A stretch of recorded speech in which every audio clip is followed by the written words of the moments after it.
Top of the day, beautiful people. It's Tuesday.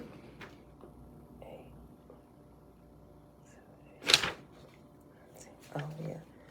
It is May the 17th, 2022, day 110 of year 4 of reading through the books of the law and the prophets under the 4-year consecutive day count. Day 1128. Audrey, shalom, shalom. Today we read Oahspe. We start a new book on page 95. Yeah, page 95, the book of Apollo. Page 95. And then we'll hop on over to the meditation book on page 126. And we also start a new section 3. Yeah, in the meditation book.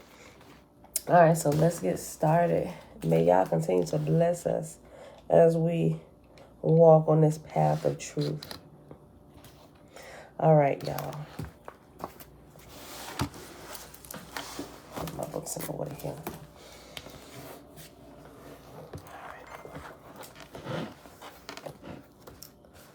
All right.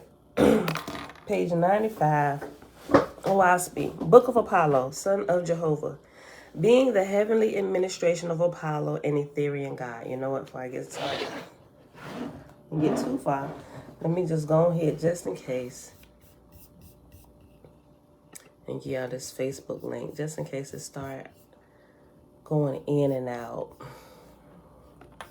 Hold on. Minimize this.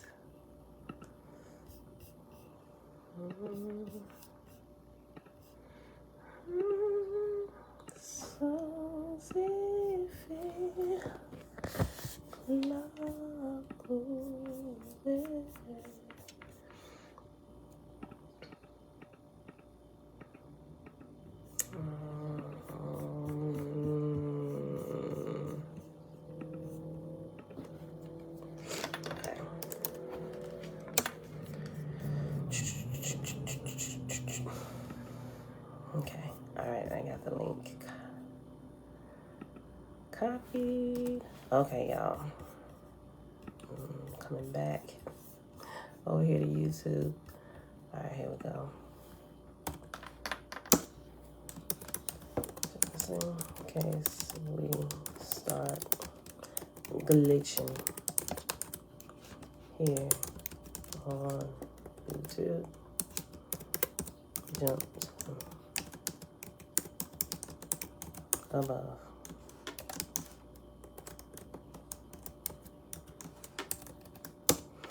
Okay. All right. Chapter 1. Apollo, son of Jehovah, resident of Timus, or Pitimus. P might be silent. I don't know. I just say Pitimus. Resident of Pitimus and Ethera, god of Sufad and Danga and Ta, in the south province of Baru, Orion chief, controller of vortices, said, I, Apollo, once a mortal, proclaim, first, wisdom, peace, and patience unto all men, and comprehensive judgment whereof I speak. Second, to perceive the reason of things as to what seemeth to have been, and of what come after.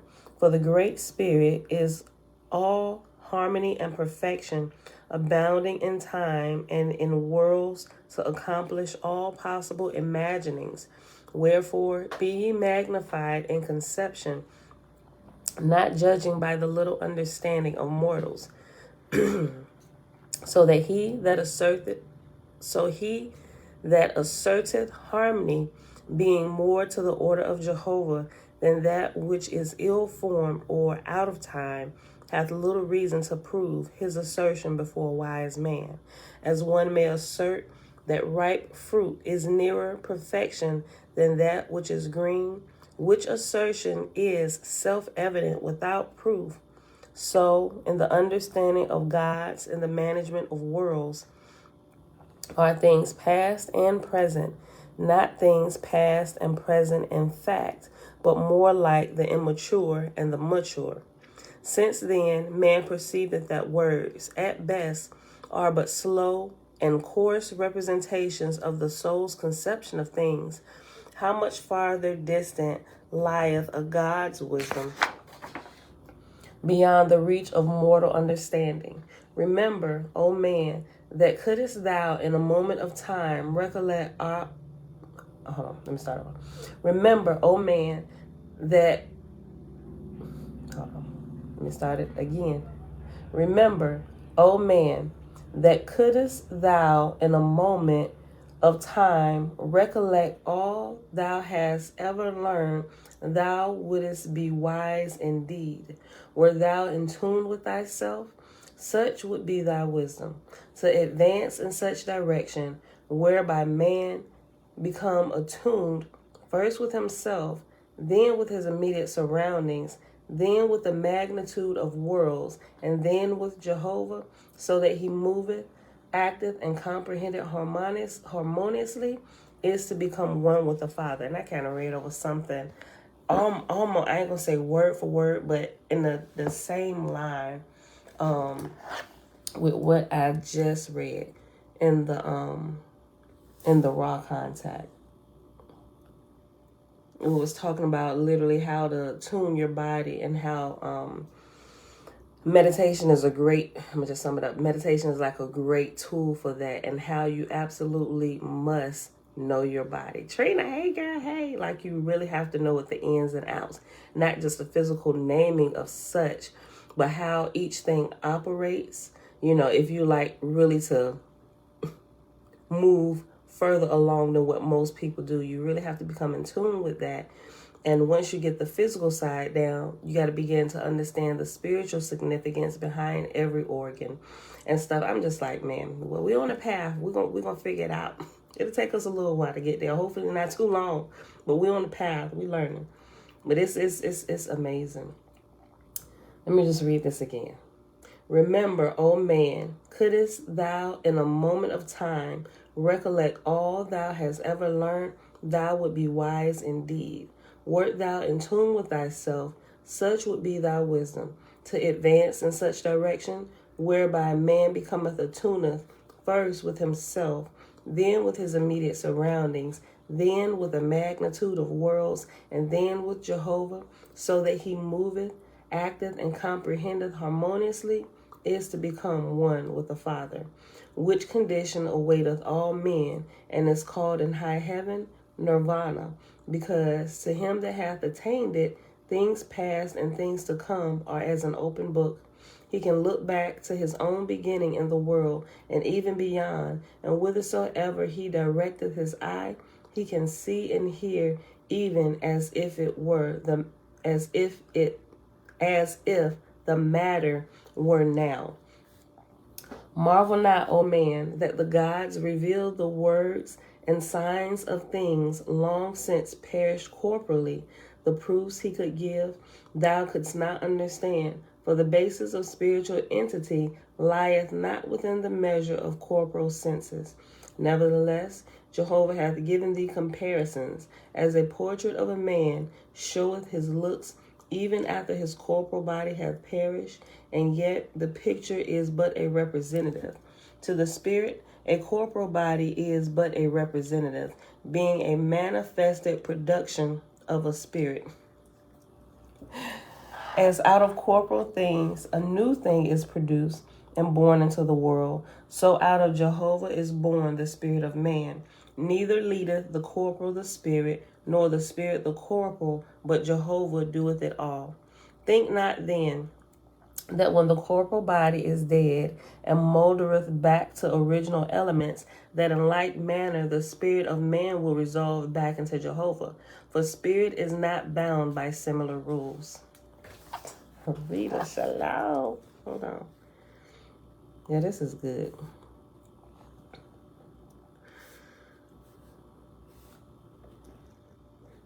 Okay. Think not then that when the corporal body is dead and moldereth back to original elements, that in like manner the spirit of man will resolve itself back into Jehovah. For spirit is not bound by similar rules. As the corporal body groweth by aggregating to itself, so not so groweth the spirit of man, but by the opposite, which is giving away. Remember, O man, the more thou puttest forth thy soul to give light and wisdom to others, the more thou receivest, wherein thou shalt comprehend in the reason of things everlasting life to the spirit of man. Listen, okay, so I was reading a section in the law of Ra. I keep saying the law of Ra. The law of one, the Ra contact, right? Listen, so it was it was like actually talking about this. The section I was reading, I forget which session it was, and my books came. So I'm in like this first one. I got the original ones, and I got the anniversary edition. It might be overkill, but I just wanted to make sure I wasn't missing anything, right? So I got this one and the anniversary version from the ones who redid the Audible. But in one session, they asked about the lifespan of man, right? And how the lifespan used to be longer. I believe they said like 900 years, right? The original lifespan was about 900 years. I'm like, okay, the Bible said about maybe about 1,000. Some of the other things that I've read, I was like, still kind of close, maybe shy of 100 years or so, right?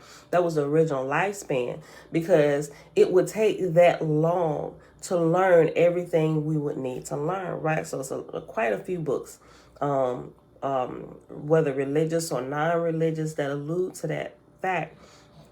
And also in Black Group Science, they gave a really good, they explained that really well, I think.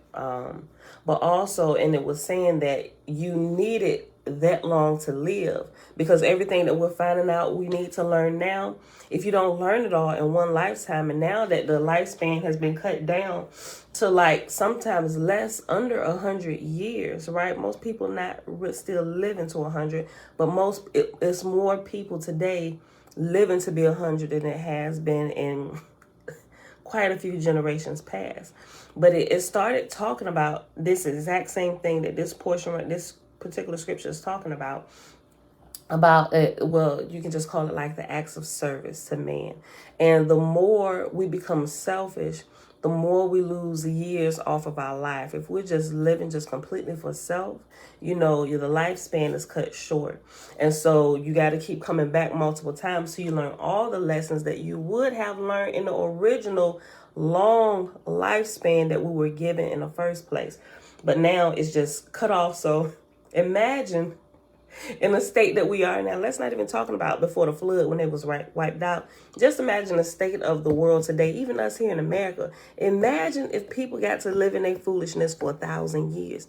Imagine how we think sometimes the world is terrible now with the stuff that's going on. Imagine if they got way longer to do that. And some of them that's creating havoc living, some of them died early in the 30s, 40s, 50s, 60s. But some of them jokers look like they both 200 years old. They old and decrepit, and somebody need to take them out. Like they just need to eat their last meal and just go, right? I used to have that thought about a few people in high positions. I'm like, why are they still here? You need to go ahead and send them back through. Let them try it again. But just imagine. So I can see why, although in my understanding now, I wish my lifespan was longer, right? Because it's still at this point, I don't know how many times I've had to do this. But I tell you one thing, I'm going to get all I can get this time, because I ain't coming through this joke again, at least not in the 3D or the 4D dimension. We ain't doing that. No, I'm coming back to help. That's why I'm trying to learn everything I can now to wake myself up and wake up those who will listen, who have ears to hear, right? We ain't doing this no more. Ain't nobody got time for that. I'm trying to remember all the lessons so I can keep going. I'm tired of being put in remedial classes. Okay, but anyway, I said all that to say there's a portion. It's one of the sessions before you get to session. I want to say before you get to session 17, because session 17 and 18 specifically talks about JC, they start asking questions about that. I know primordial cosmic energy. We're going to get to it. We're going to get to it. It says, in Oahspe, it says you don't reincarnate. We still walking through everything together. We weighing information. That's what we're doing here, right? All the information we getting, we bringing it together. As we see things, we adjust, right? So just everything that we possibly believe today, everything is on the table till we get more and more information. But we ain't got to that part yet, bruh. I'm sorry. I'm saying, bruh. You could be a female. I'm sorry. All right. So back to the reading. I'm going to read this again. Okay, verse 9, page 96, the first chapter of the book of Apollo. Remember, O man, the more thou puttest forth thy soul to give light and wisdom to others, the more thou receivest, wherein thou shalt comprehend in the reasoning of things everlasting life to the spirit of man. So also to him that desireth to comprehend Jehovah, let him describe the all-highest constantly. To him that desires to comprehend the Etherian worlds, the homes of spirits long risen in nirvana, let him describe them. Fear not, O man, that thou shalt err. All the imagery thou canst devise is surpassed millions of times in the multitude of the Father's kingdoms, till thou canst shoot an arrow without striking the air. Fear not for thy weak thoughts shooting amiss in Jehovah's worlds. All right, chapter 2.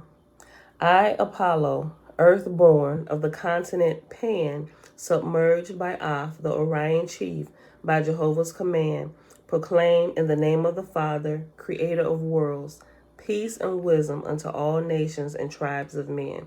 First, against all vanity and self-conceit in the souls of men, wherein every cycle asserteth itself wise and great and learned, and the ancients fools.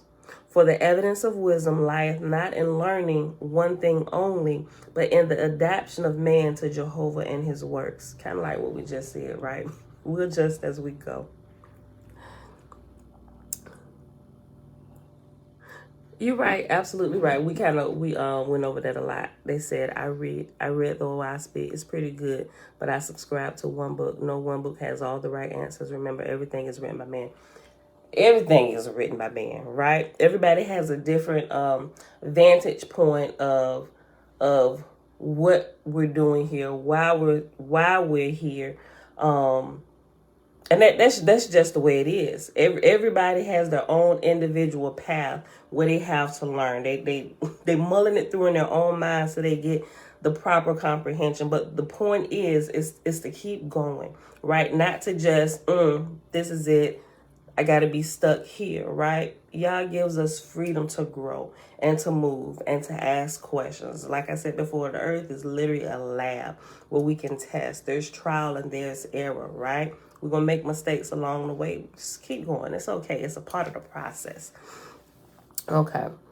For the evidence of wisdom lieth not in learning one thing only, but in the adaptation of man to Jehovah and his works, in which measure the modern and ancient stand not upon their judgment in the matter, but by Jehovah's. For if the ancient was not perfect in his place, neither art thou, O man, of this day, but before the gods are all the ages adapted as Jehovah created them. Judge not him, for thy judgment is limited. That which was profitable to the soul of man, the Father revealed to the ancients. That which is profitable to the soul of man today, revealeth he this day. For which reason I, his son, am come to fulfill my labor, even as all men in time must complete that which hath been assigned to them, to rebuke vanity and self-conceit in them that perceive not wisdom in things long past, but applaud themselves without just measure before Jehovah, wherein the gods perceive their vanity and pity them, hoping rather to exalt their minds, that they may learn to perceive the Father's hand manifested in all things. Turn thine eyes inward, O man, and look to the spirit of things. Make thyself as a God looking down on a new earth, where man hath been quickened into life and attained to strength and learning. Behold his palaces and temples, his work in stone and iron, and gold and silver, his knowledge of the sun and moon and stars, with written books to read, with clothes for the body and shoes for the feet, with great generals and armies of soldiers, and with the land cultivated. Are these civilized, and war abounding? By what right hast thou made thyself a judge, O man? Who hath measured the inhabitants of the earth, and found them pure and wise? Do more people now live on the land in peace and happiness than in many of the cycles past? Because thou art different in many excellencies, thou shalt also remember that many great inventions are forgotten. The world hath been peopled over many times, and many times laid desolate. Who hath been the chief enemy to man? Who is his chief enemy today? Is it not thyself? Think not, O man, that because a few people perceive the higher light, the world is wise and good before the gods. For in all ages there have been a few. Yea, today there are few more in number than in the ancient days. And this is the sum of the enlightenment in the world. Hear me, O man of earth, and ye angels of heaven. I proclaim harmony, symmetry, and music. I am of the days of the fountain of these talents descending to mortals.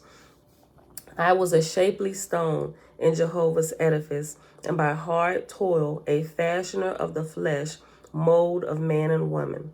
As the ear of one man heareth music, and he crieth out with delight, a tune, and as the ear of another man heareth, and he cannot discern, and he crieth out a noise, a hideous noise.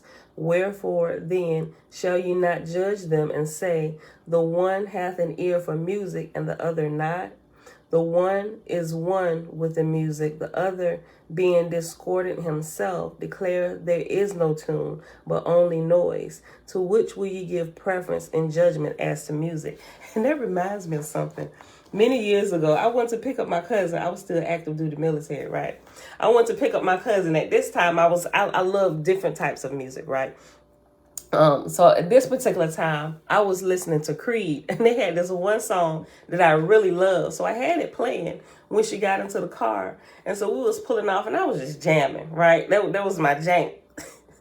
So she got in the car, and I noticed she got like a little uneasy and stuff, and she was just like, she just looked at me with this look like, what is this you listen to? I was like, girl, that's my junk. And she said, Pam, if you don't cut this crap off, she said, this is a bunch of noise. I said, no, it's not. I said, just listen to the words, man. She said, look, if you don't turn this off, I'm like, girl, chill out. And so I turned it up a little bit. She put her hands on her ears. She said, man, cut this crap off. This is a bunch of noise. I'm like, dude, really? And I just started laughing. I'm like, girl, you don't know good music when you hear it. And so I cut it off. But that reminded me of that. Yeah, so one thing, it's like that saying, beauty is in the eye of the beholder, right? One thing that seems beautiful to one person may seem like absolute garbage to another, right? But which one you going to say is wrong? You going to say the one that saw beauty is wrong, or the one that says garbage is wrong, right? You can't. Who hath not beholden Jehovah, the all-person? Who is it that crieth out, I behold him not? No harmony, no symmetry, no music, no complete whole. And to which will ye give preference in judgment? Is not the judgment of the perceiver higher than he who perceiveth not? I don't know. Let me see if I can connect this thing. Hold on, y'all. I know it's gonna cut this off. Hold on. Just jump to the Facebook, y'all. It keeps saying it just is, the connection is unstable. Please wait while we reconnect.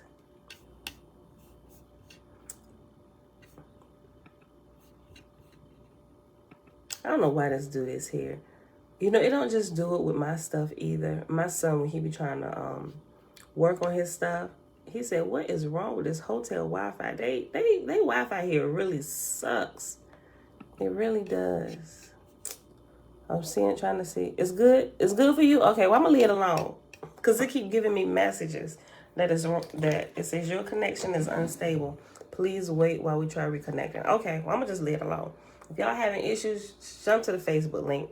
Join us on Facebook. I'm going to just keep going. Okay. Who hath not beholden Jehovah, the all-person? Who is it that crieth out, I behold him not? No harmony, no symmetry, no music, no complete whole. And to which will ye give preference in judgment? Is not the judgment of the perceiver higher than he who perceiveth not? This declare I of Jehovah, that in all ages there are many who perceive the all-person, and many who deny him. If then the lack of an ear for music maketh a man dumb to a tune, is it not the lack of spiritual harmony then that causeth man to perceive not the everlasting presence of Jehovah, the all-person? Listen, I'm going to read that again. This declare I of Jehovah, that in all ages there are many who perceive the all-person, and many who deny him. If then the lack of an ear for music maketh a man dumb to a tune, is it not the lack of spiritual harmony then that causeth man to perceive not the everlasting presence of Jehovah, the all-person? Hear me, O angels and men. Can a man learn to sing who heareth not the harmony of a tune? How much less then can man or the spirits of the dead harmonize with the eternal whole if they perceive him not? And that's how that chapter ends. Chapter 3.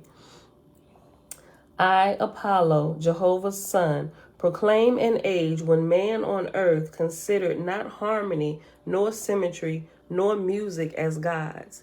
And Jehovah's voice came to me in the Ethereal firmament and place of Pitimus, saying, Apollo, my son, thou God of Suad, God of Danga, God of Ta, behold the red star, the earth. She cometh through thy dominions. Go thou to her with thy host, a sufficient number, and give her a new God, and call his name Apollo. Behold, neither men nor angels on the red star comprehend the harmony of my works. And because their own inharmony, they deny me, being blind to my person. Go thou, my son, and make them idolaters of harmony, symmetry, and music for a long season, that they may become organically attuned from the time of their birth upward. I said, I perceive thy wisdom, O Jehovah, and I called together 100,000,000 of thy sons and daughters, and told them what thou hast said. With one accord they said, we have examined the red star since the time of Juan, and we perceive truly the time hath come for thy labor, O Apollo. I said, send an Onaya to the heaven of the earth, and deliver her God and lords, and all persons whatsoever, I'm getting tongue tied. I said, send an Onaya to the heaven of the earth, and deliver her God and lords, and all persons whatsoever capable of the second resurrection. And say ye to God and his lords, thus saith Apollo, son of Jehovah, and God of the Ethereal worlds, greeting in the name of the Father and love unto you all. For your glorious work I have assigned 7 terraces and Danga. Thither gather ye your hosts, where is prepared a place of rest and comfort. The earth and her heaven shall be left in darkness for 30 of her days, having neither God nor lords. So my legions departed for the earth in an Ethereal ship of fire, led by Tuwain, goddess of Pro-King, a place of great learning in the Ethereal mountains of Horatanad. And they delivered according to my decrees, and the earth was without a God and lords for 30 days. And the voice of Jehovah came to me again, saying, hear thy Creator, O my son, thou that springest from the long land since submerged, who hast spanned many of my worlds. Behold, the legions of Su and his mighty resurrections are still preserved to mortals and angels earthbound. of the gods and goddesses who danced and sang before men, and of the uneven match betwixt spirits and gods. Profiting in this, the people of the Red Star have become rich in rites and ceremonies, and preferring the swift-footed to the slow, the nimble to the clumsy, the Lewis have well laid out the road to thy success. So I perceived beforehand how I should proceed when I landed in the lower heaven and her earth. When the time came, I departed, still remembering my natal star with well-treasured pride, and that all things should express the labor of Jehovah put upon me. My Onaya excelled in beauty all other Etherian vessels that had ever descended to the earth. How shall I comprehend thy magnitude, O Jehovah? What is the journey of a God before thee? We build a ship for 100 million and are vain of its size and beauty. But when we launch out into the Etherian realms, we fain would hide our faces in shame of our vanity. We sail through 1,000 of thy crystal worlds and talk of great distances, but the mirror of thy boundless creation lieth still before us. We recall the red star, our native home, a single gem amidst the countless millions thou hast cast into the universe, and we are speechless because of thy awful extent. Wherein hast thou not excelled thyself, O Jehovah? In one moment we behold thy vastness, in another thy microscopic hand in the smallest ethic wave, and in the spear of grass down on the swift corporal stars. We applaud thee for thy handiwork, and yet ere our thoughts have overrun the smallest part, thou turnest our eyes inward to the soul of things in endless wonder. How shall I comprehend thy designs, O Jehovah? Thou drivest me back to the time thy angels came and stood man upright, saying, Be thou a man and be thou a woman, but they would not. Again and again, thy pitying hands stood them up, and thy voice came, saying, Talk, O man, come, thou shalt help to perfect thyself. But man was slow in perceiving wisdom, that which came to his flesh he loved. I remember the earth, O Father, men and women with long hair hanging down, and hands with claw nails, fierce and warlike, and hair in tufts and short curled, whose eyes were like a lion's, and mouth wide falling open like a dog that is tired. Therefore thou hast called me, O Jehovah, and I perceive thy double purpose. For man left alone would select a mate and evolve to terrible war, and thou storest here an idol to unfit him for cruel deeds. And up above, after whose eyes were like a lion's, after were, it has reference number 1, and it says eyes were drawn down, right? Whose eyes were like a lion's, and the footnote says whose eyes were drawn down like a lion's. Okay. Verse 18. We'll be at 34 minutes. Okay, we'll finish this chapter in like 3 verses, and then we'll pause here. So from thy Etherian realms, wherein for 50,000 years thy gods and goddesses had trained me to comprehend the discipline of thy created heavens, I came descending down to the red star, where thou first quickened me into being, that I might fulfill thy mandates. Thy hand took me up, thy hand sat me down. I had learned not to fear. The tree of faith had grown in me. I knew the secret of all power. As a mortal goeth into a dark cavern, where the air is damp and unacceptable to the nose, so came my host, O Jehovah, out of Etheria into the vortex of the earth, the dull atmosphere. The voice came to me saying, Go around the earth with thy Onaya, my son. Stir up the Atmospherians, they that know no higher heaven. Behold, they have mutinied against my God and Lord's, have rejected my preferred wisdom. Their delight is in war and the deeds of mortals. As men on earth gather round to witness beasts in battle, so gather these countless millions of spirits to witness kingdoms of mortals in war and fire and plunder, and by their presence urge men to cruelty and cunning horrors. And this is where we pause at today on page 100. We'll pick up chapter 4 tomorrow. All right. Put my page number. We'll jump on over here to the meditation book where we left off at. Jen, Grand Rising. Okay, so we are starting part 3. Formal meditation practice and its effects on the mind. Y'all, this is all the stuff that I learned. It doesn't matter where I go. It seems to me, well, for my personal growth, I just kind of share with y'all what I run into. But everything that I have now, the portions where I'm at with each book, because I'm reading like a few different books at one time, it seems like there's like this continual connection of information where they all are stringing together now, where it's like I'm at the place in each of them where they're all talking about the same thing. And that just kind of like blows my mind.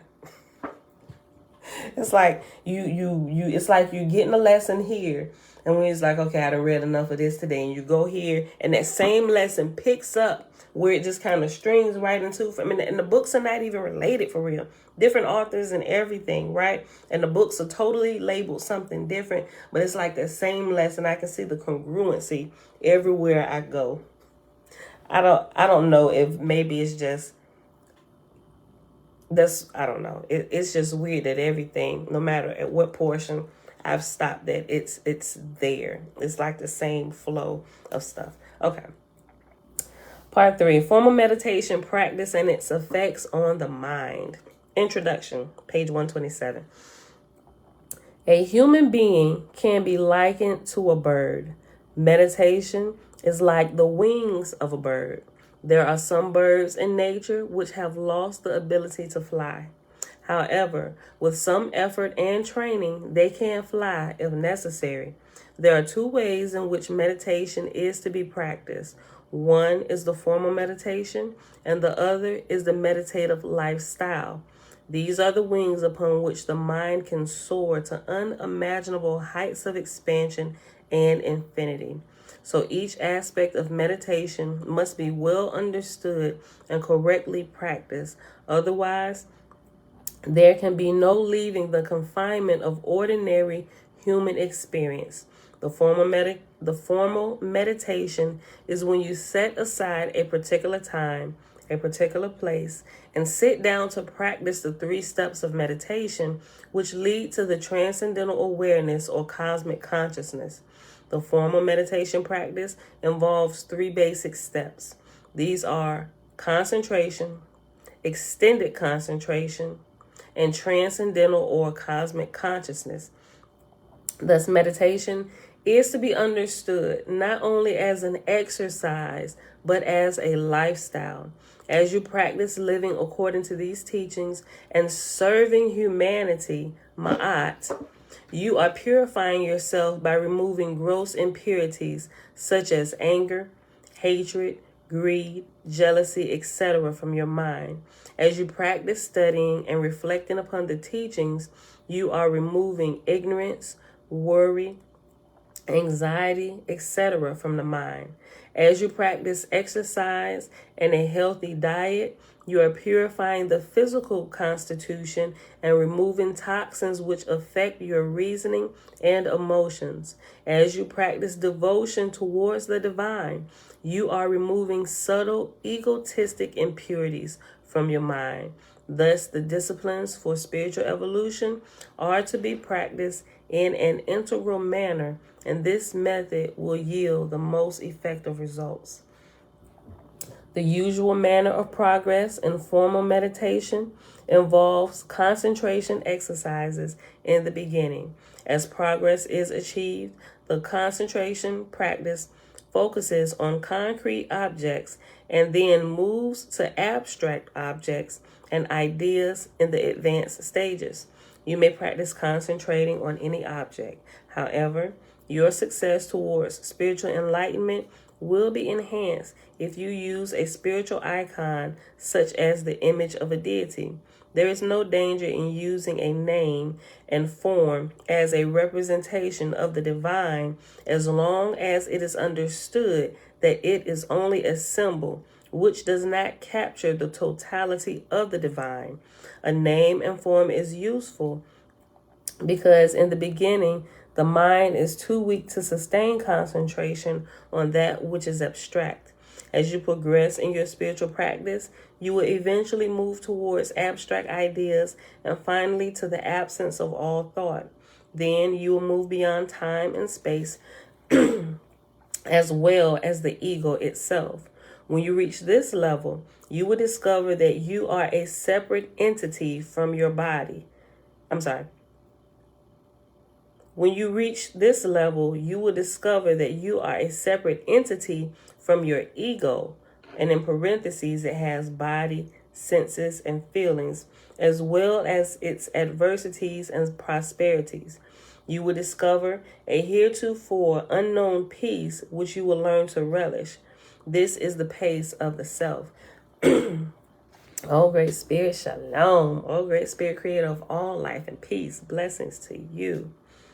The concentration exercises in the beginning of the slowness meditation, as well as the practice of chanting and watching the breath, are 3 good exercises for beginning to control the mind. Eventually, you will not need to practice concentration because you will gain the ability to focus the mind at will. Also, don't forget that the more harmony and peace you foster in your life, the closer you will be to discovering the self.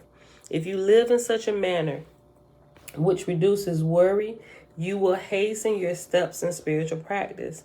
Therefore, do not become involved in situations which lead to wasting mental energy. Do not argue with others over trifles. Do not engage in idle talk. Do not gossip or engage in entertainment which engenders restlessness and agitation in the mind. To the best of your ability, watch your thoughts, words, and deeds. Keep busy working on the worthwhile goals which will promote your success as well as harmony in the world. Seek the company of righteous individuals and, if possible, the company of authentic spiritual teachers, sages, and saints. This is known as the Initiatic way of education, and it is the most effective way to promote spiritual knowledge and spiritual evolution. See Initiation into Egyptian Yoga, The Secrets of Shetty, and audio Initiatic Way of Education by Oahspe for more on the initiatic process. That might be our title today. The Initiatic Way of Education. I think I'm going to get that book too. I need to know what's in it.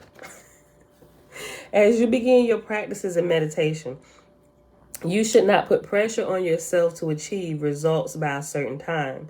This attitude will be just another mental thought which will block your progress because it will cause mental agitation. You should hold the attitude that you will practice meditation indefinitely because you know that somehow it will benefit you and lead you further along the path to attain enlightenment. So let us begin with the concentration practice.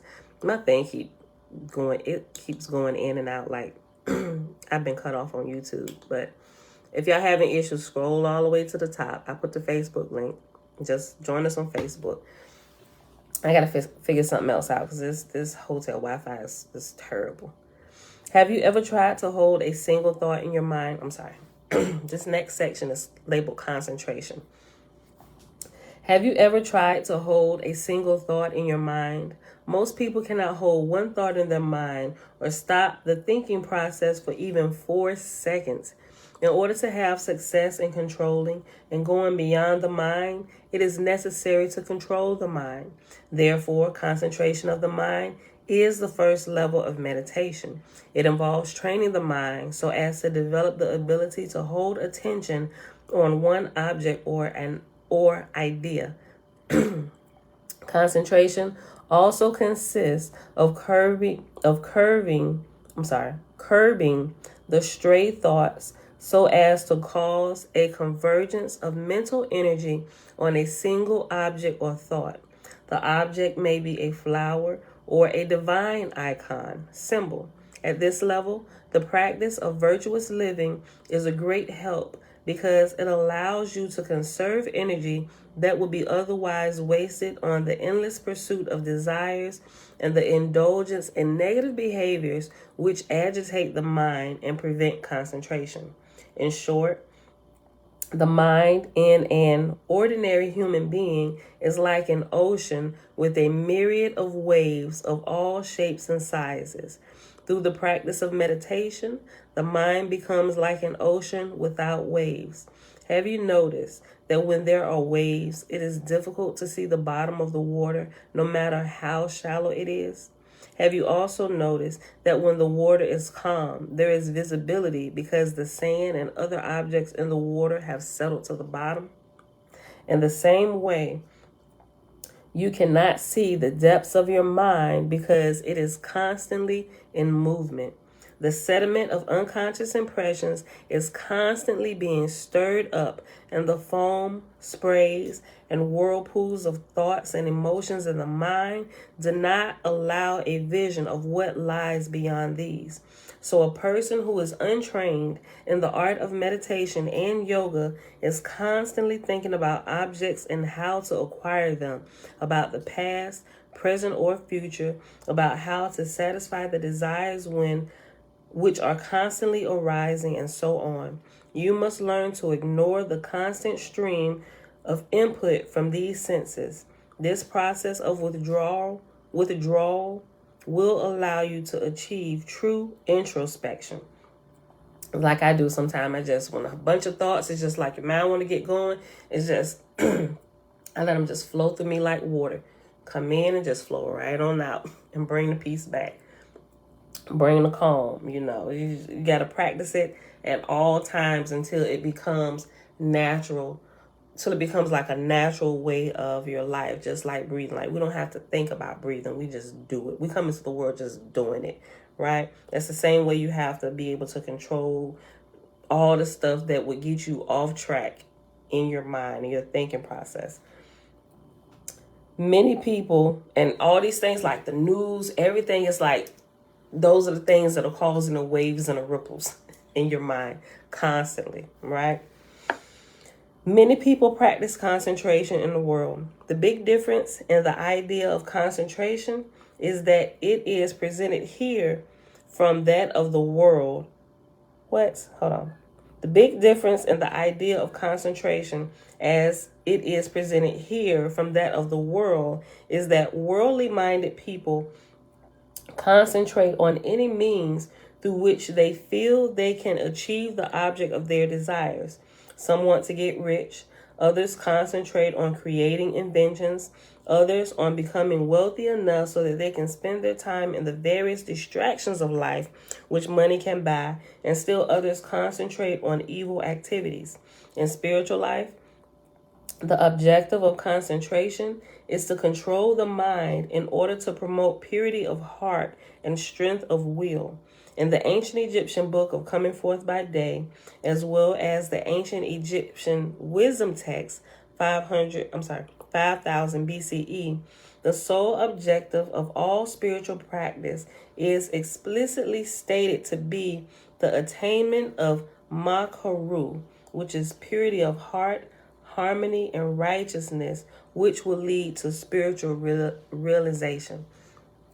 The reason for leading a meditative lifestyle, which involves detachment, dispassion, righteousness, and harmony, is so that you may be able to reduce the distractions and wastage of mental energy which is squandered away on things which are not needed and which, upon closer reflection, are not even real anyway. Many times people are so involved with the world of human experience that they cannot stop thinking about objects, people, or situations which they desire, hate, or wish to acquire.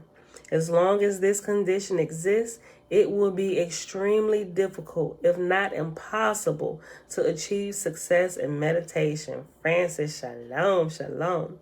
Next section, aids to concentration. We got about 10 minutes left.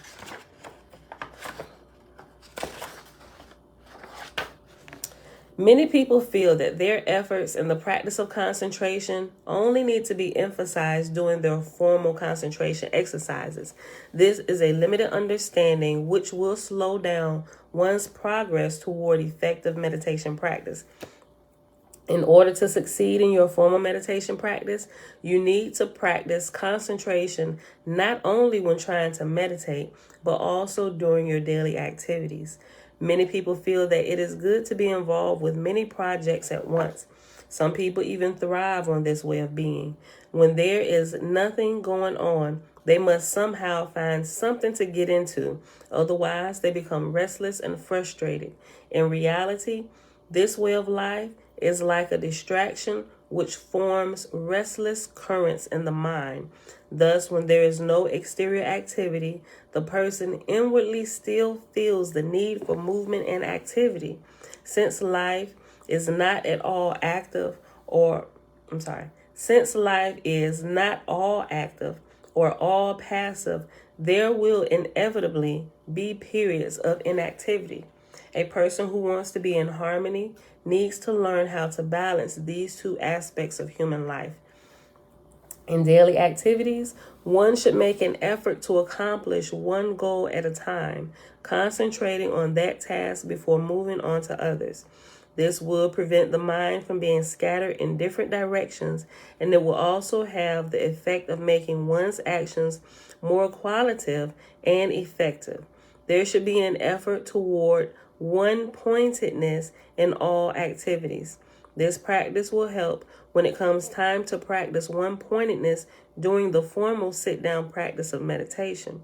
Another important point is that you need to learn how to go deep within yourself.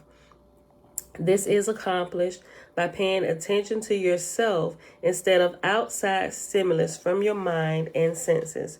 This is simple but not easy. You need to develop the ability to tune out or ignore your senses as well as the thoughts in your mind, and this process will occur if you follow the instructions given in this volume. The key to success in this practice is that your efforts must be put forth daily and regularly.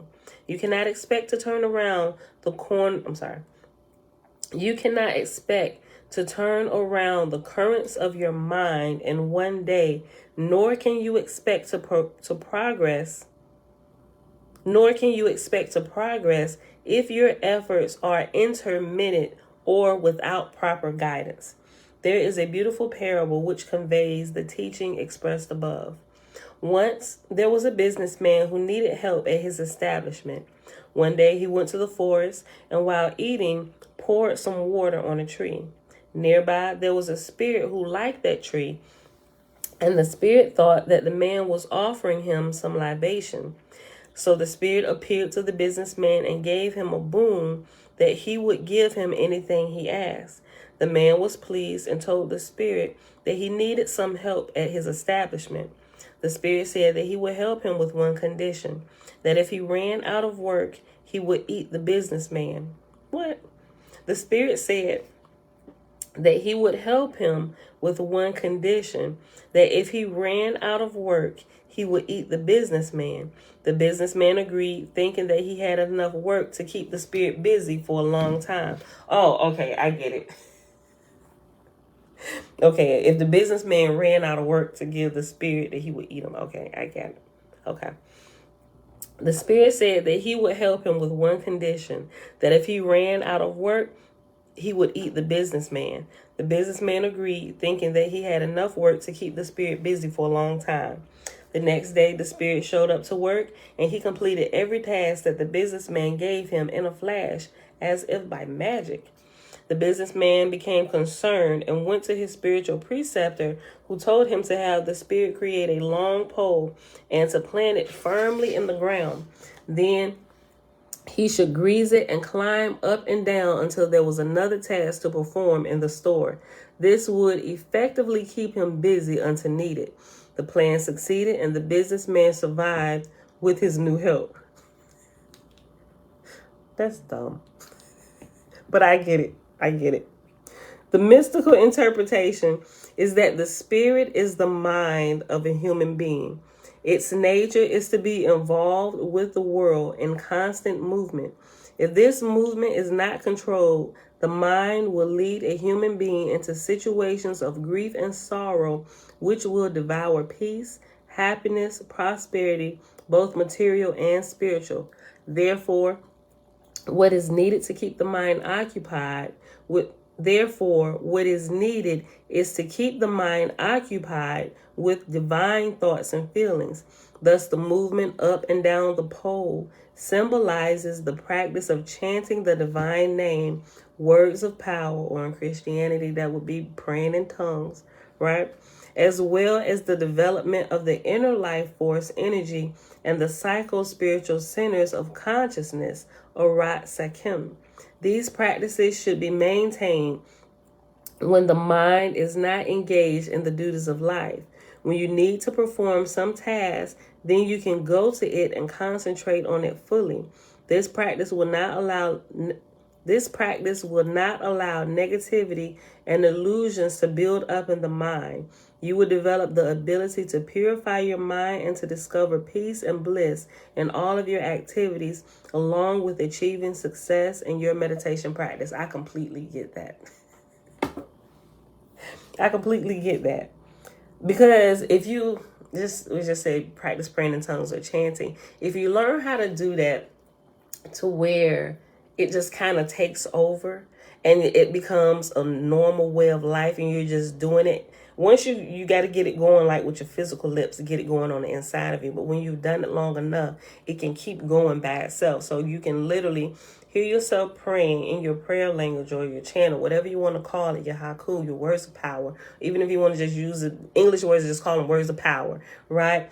You can actually hear that going on the inside of yourself, even while you're speaking and carrying out your day, right?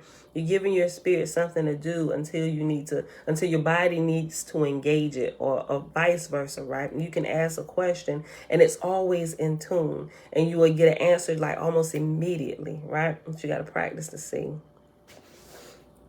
You can't just do it one time, oh, this don't work. It must become a way of life for you even get to that point. Now, you'll see after you go a few hours, you dedicate it to a few hours a day, you'll begin to see some results in a few days. You really will. But if you keep up with it, your growth and your wisdom will know no bounds, right? And you will see the steady progress and the process of your growth when you add that particular portion to your meditation or devotional life, whatever you want to call it, right? Wherever you're from in this world, whatever you want to call it, just do that. And you will see what I'm talking about. Many people have a misguided notion of spiritual life.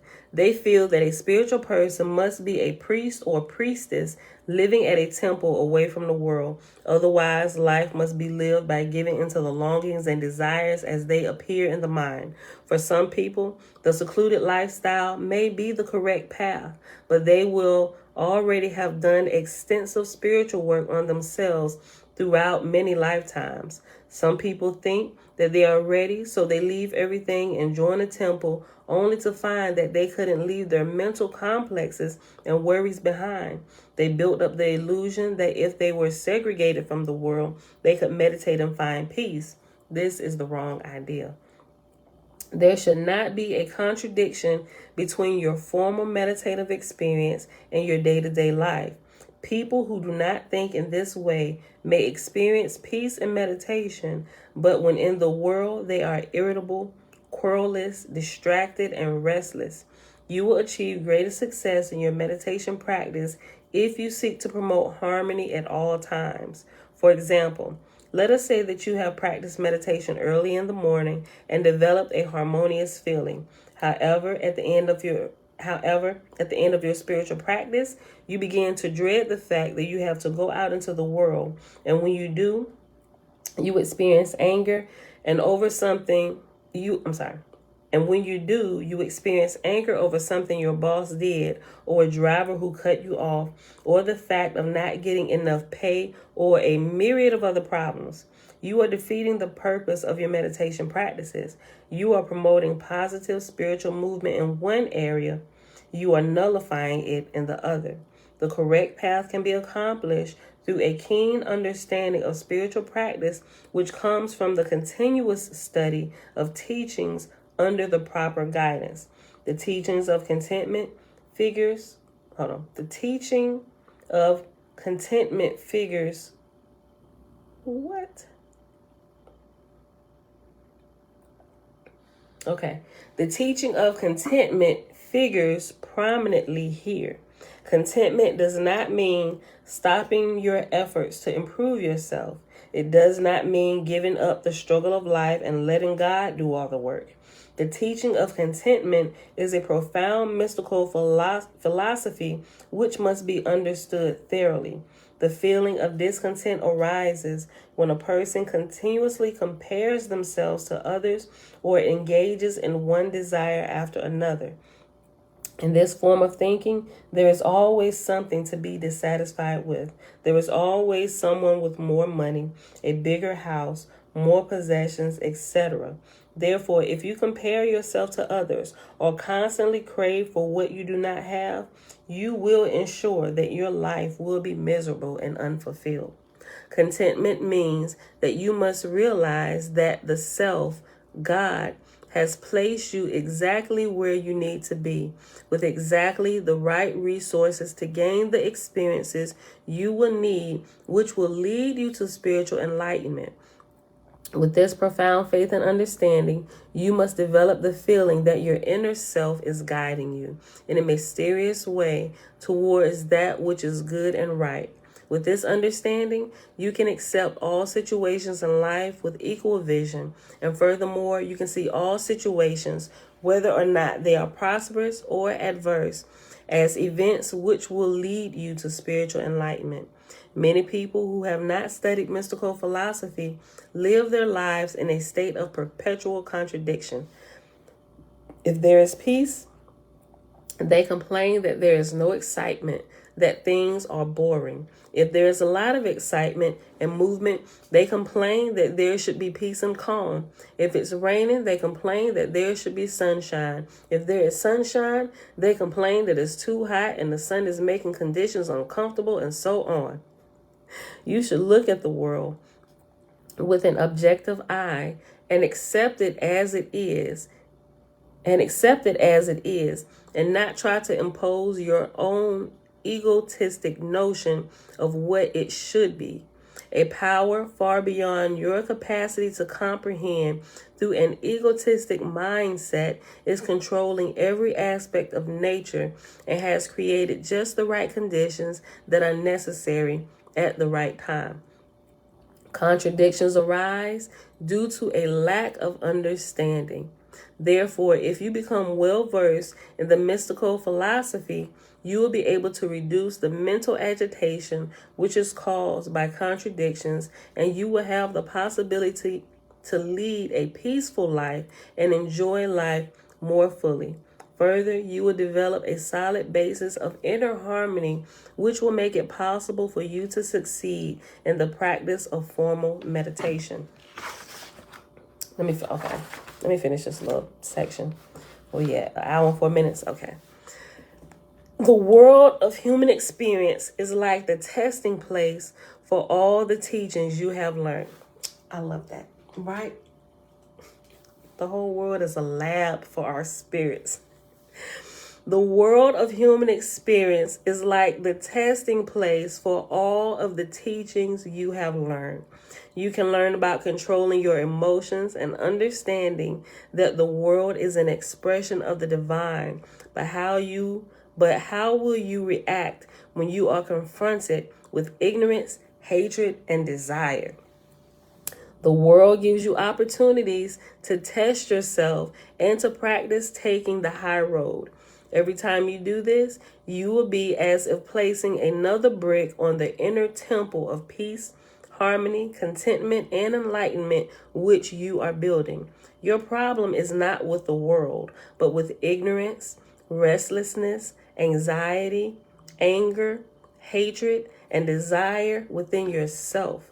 Therefore, you can practice spirituality anywhere in the world and achieve the highest goals of spirituality if you have true aspiration, self-effort, and proper guidance. Your job is to make every effort within your capacity to act in a righteous manner and to use the gifts which you have been given.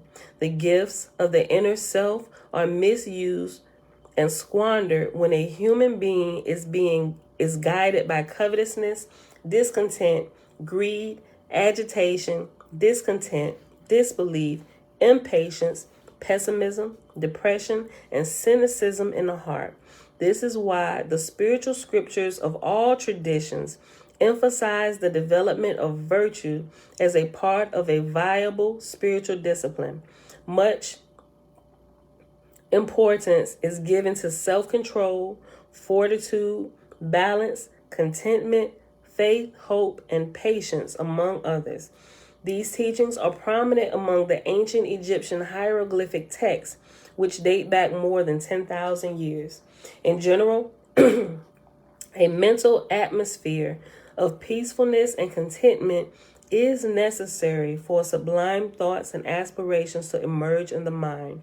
Otherwise, through a life which is based on pursuing the satisfaction of the senses, there is constant desire and agitation of the mind, and the individual will always be occupied with the petty thoughts and disturbances of day-to-day life.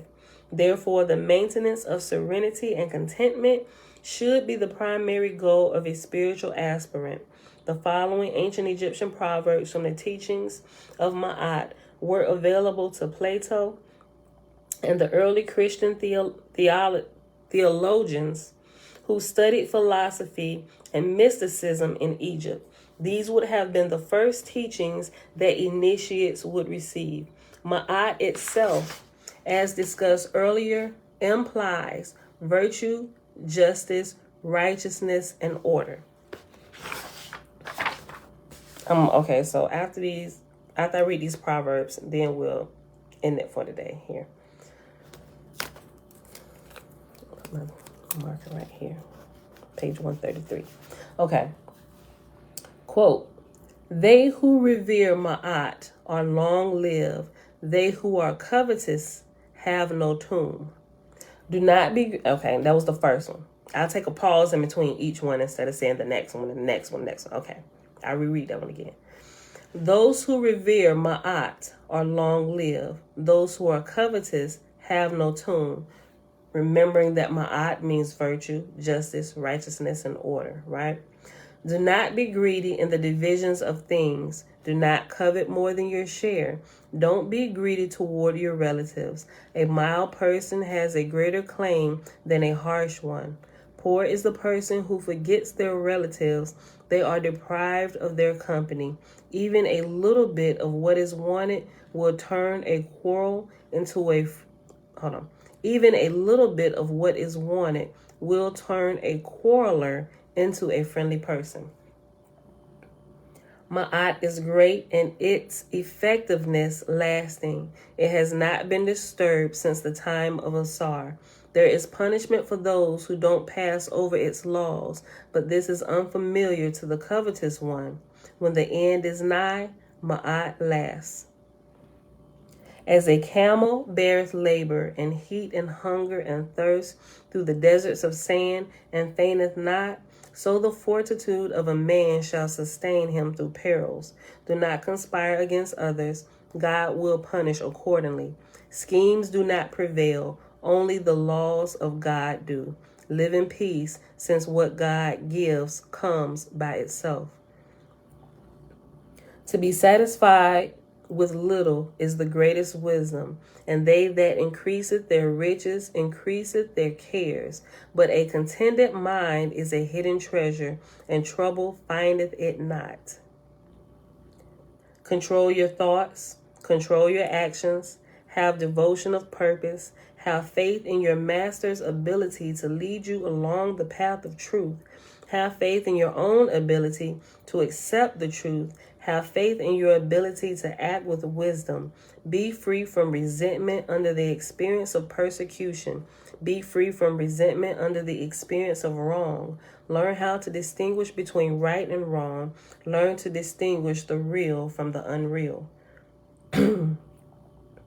See that prosperity, elate not thine heart above measure, neither adversity depress thine mind unto the depths, because fortune beareth hard against thee. Their smiles are not stable, therefore build not thy confidence upon them. Their frowns endureth not forever, therefore let hope teach thee patience. This last proverb implies the development of equal vision or equanimity. Through this practice, the aspirant is able to develop a balanced state of mind in any condition and thereby be able to practice continual reflection on God at all times.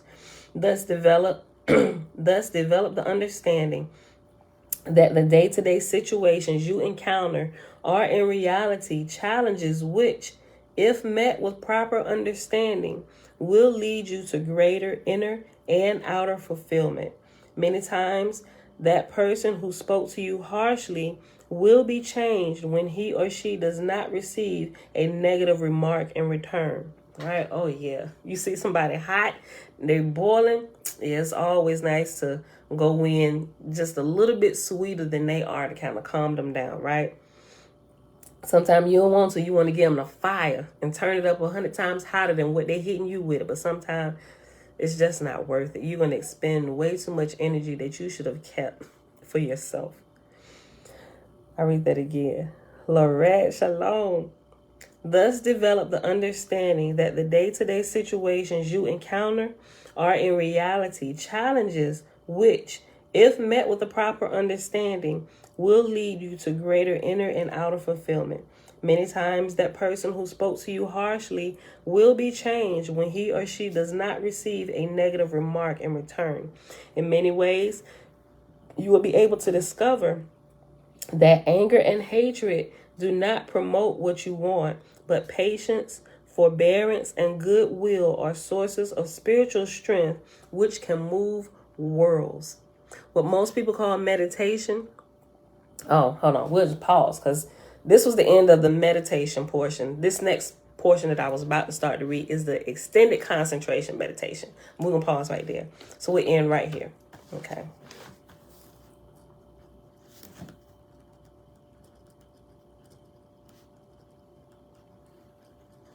Ooh, can't see that. Okay, beautiful people. I hope y'all enjoyed the reading for today. It is Tuesday, May the 17th, 2022. We are on day 110 of year 4, reading through the books of the Law and the Prophets, another 4-year consecutive day count, day 1128. We read pages 95 to 100 in Oahspe and pages 126 to page 132 in the meditation book.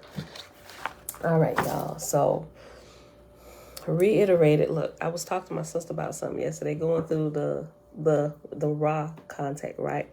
So I got up to session 20, and then it said something that made me, I was like, wait a minute, did I like fall asleep on this section when it was talking about this? So I had to go all the way back. I went back a few sections, a few sessions, and started listening to it again. Sometimes I'll let stuff play, but then after a while I'll just zone out, right? And I don't hear it. And somebody asked a question the other day. I forget who it was. Maybe it wasn't Audrey. Somebody asked, they said, did you hear what they said about Yahweh? I'm like, no. What they say? I ain't get to that part yet. So I figured out the portion about Yahweh. I'm not going to get into it, but if you got it, or I posted a PDF version, scroll and go to session 17 and session 19, and you can kind of just read through it, right? I think with this material, it's good to have the audible, but some stuff you just got to look at yourself and just make sure you understand it and just kind of like go through it and mark it. Yeah. So I called my sister. I'm like, oh, shoot. I'm like, girl. I'm like, look, just like I go back. I said, look, we still learning. We going through all of this. I'm like, okay. So What if JC was in fact a real person, right? And I was laughing. I was like, look, girl, let's just see this through. Because I remember last summer we was going through just kind of going back and forth. It's like, okay, well, they could have created the character, but it seems to us that there's a compilation of different people that they just kind of mushed together and made it one person, which we can kind of see that throughout the Bible anyway, right? Especially when you get to the New Testament. That's how the characters are done. They take compilations of characters in the Old Testament and they combine them into one, just like they did with a lot of stuff, even with even with JC himself, right? According to what we read in the Holy Bible, right? They take what the Old Testament calls God's son, which is a nation of people, right? Israel. And they take God's son and they condense it down into one person and call him Jesus Christ, right? So you got all this stuff going on that you're trying to sort out through your mind and everything. It's like, okay. And so now I really understand, like, a lot of people say the Bible contradicts itself and all. I was like, okay, I can see how you have that. But I think sometimes people that say that they're not diligent studiers of what they profess to have. They just want to throw stuff out there. I think that's the lazy man's way out. It's full of contradictions. That's why I don't that's why I don't read it at all. I'm like, well, don't throw the baby out with the bath water, because there's something good to be learned, even if it has been tampered with. If you study it long enough and kind of go through it and not scared, it was you. Okay, thank you, Lorette. I forget your name changed over here on Facebook, and it's different on YouTube. It was Lorette. Yes, I saw it, right? So now, y'all just got to get it because we already at our mark, but it's in session 18, right? Marche. Yeah, it was Marche. Okay, so on YouTube, she's Marche. On Facebook, she's Lorette. Okay, so you just got to get it and read. Like I said, just go to the community section, or if you're on Facebook, just scroll back to the post yesterday, wherever you see the raw contact, whether it's this cover or it's the black cover, you will scroll down in the description and you will see the PDF. Click on the PDF link and just scroll through till you get to session 17 and session 18 and just kind of read through it. Because they asked, I started laughing. I'm like, I was like, now me and my sister had this conversation. We said, now, Alicia, what if in fact he really did exist, right? I'm like, okay, Father, forgive us, right? Because we really been hard. Just in case he possibly did exist. I'm like, we trying to figure this out. Okay, so if he did exist, what was the purpose? What did he accomplish? Like, just being a really good researcher, pulling all the facts and stuff together. It was like, okay, so if he really did exist and he came, what was his purpose? It definitely wasn't to be worshipped, right? That's one thing that I'm understanding through the whole trend of everything. We have this whole worship piece all chopped and screwed up, right? Because when you get into the worship, I'll just say from my personal experience, when you get into the worship of deities, even if it's the worshiping of the one true God, there has to be a balance, right? Humans have the tendency to want to cleave on and latch on to anybody that know more than them. Not because y'all get what I'm saying, right? But they tend to put people on pedestals and they get things all chopped and screwed and they get out of balance. And right, none of them was supposed to be worshipped, right? And they start worshiping JC like he was God, right? Now, so that's something we figured out like last summer. It's like, okay, so if he did exist, right? And granted, we got all the shenanigans with the character and all this stuff through here. I was like, okay, they have all that. So let's see if we can remove ourselves from our emotions and how we supposed to feel and all that. Oh, don't you talk? We remove ourselves from our emotions so we can actually look at the information just to make sure we kept ourselves balanced. It's like, okay, so according to the facts of what we perceive at this moment to be the facts, what he came to teach or to show us, it was to help us and show us how to operate while we're here, right? And so, yeah, he operated in love and forgiveness and all that stuff or whatever. But, you go through these phases, especially when you're waking up. you just gotta revisit everything, right? Don't be afraid to, like, you really have to be you have to do your own due diligence and understanding why you believe what you believe, right? And sometimes when you're going through that process, you may get clicked up, or there may be people in your circle that's not necessarily ready to do that. They're still kind of on the spooky side, or don't do that, you might curse yourself. They still operate out of fear, right? But I don't believe y'all condemns us when we begin to ask questions, especially when you realize that you were sent here to learn anyway, right? So when you get to the point where you start asking questions, you're at a good spot. Now it's time for you to grow. Okay, so I said all that to say, they finally at, where we at? Hour, 20 minutes. Let me see. Listen. Hold on. I marked it. I forgot what page, so I marked up. Hold on, I gotta find my highlights. Okay. Let me just read to you the question. Hold on. Dana said, hold on, I can't see it. Okay. Dana said, that brings up a question I had. When we were going to review all the when are we going to review all the information on the table? We keep adding to the table, but pausing to review and connect the dots. Bringing other information in, like now we're about to review this Jesus piece. Look, so I was joking. I was hollering, laughing with my sister. Sometimes I can be honest with my sister and just hollering, laughing, like almost. You know how you laugh so hard your stomach start hurting.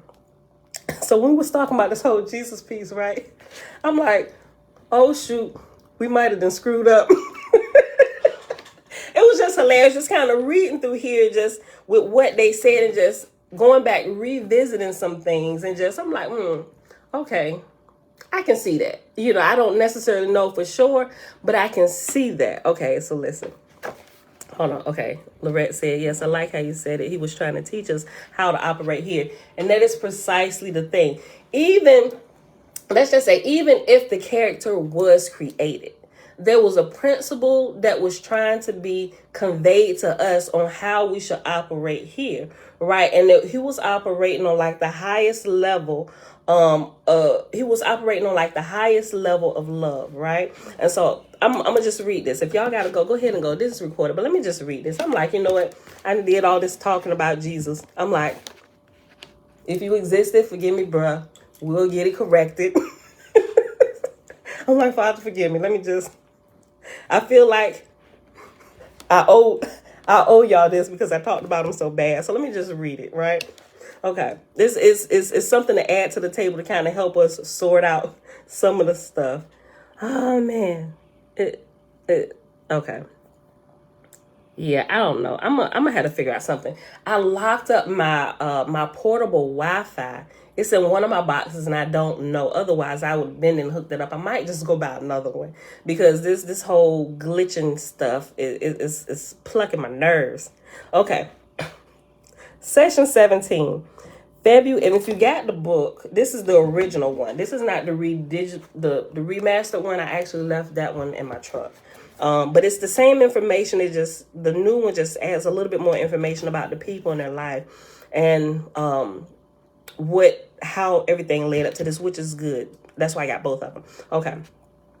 So the question didn't start. Okay. So session 17 starts on page 163, but the question where they asked about Jesus was on page 165, and I'm going to just read it.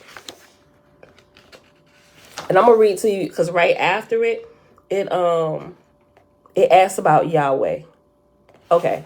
Y'all, it's going to take a few minutes. Like I said, if y'all got to go ahead and go. I'm going to just read this, right? Okay. And I think what I'm going to do too, I'm going to take this particular section and I'm going to leave it in a video, but I'm going to make an extra video and kind of do like a clip and go right to this and pull this out, and I'll post this too. I feel like I owe y'all that much. Just because I talked about Jesus so bad. Oh my gosh, I feel horrible. Okay, listen. Thank you. Hold on. Questioner. Okay, so the questioner is Don, the one who's asking the question, and Ra is the spirit who's responding, right? Or is the group, but they call themselves one, right? So they don't define themselves as individual, although they are individuals, but they respond as one, right? Okay. Questioner. Thank you. He said, thank you for the remarks to the last question he asked. Then he said, can you tell me who was the entity before his carnation on earth known as Jesus of Nazareth? Ra. I am Ra. I have difficulty with this question as it is phrased. Can you discover another form for this query?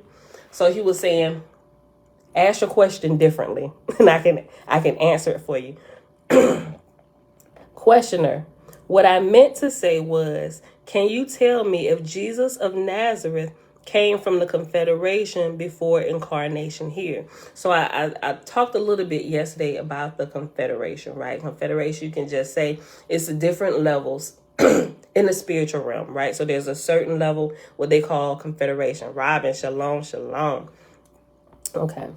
What I meant to say was, can you tell me if Jesus of Nazareth came from the Confederation before incarnation here? Ra. I am Ra. The one known to you as Jesus of Nazareth did not have a name. This entity was a member of fifth density of the highest level of that sub-octave. This entity was desirous of entering this planetary sphere in order to share the love vibration in as pure a manner as possible. Thus, this entity received permission to perform this mission. This entity was then a wanderer of no name, of Confederation origins, of fifth density, representing the fifth density understanding of the vibration of understanding or love.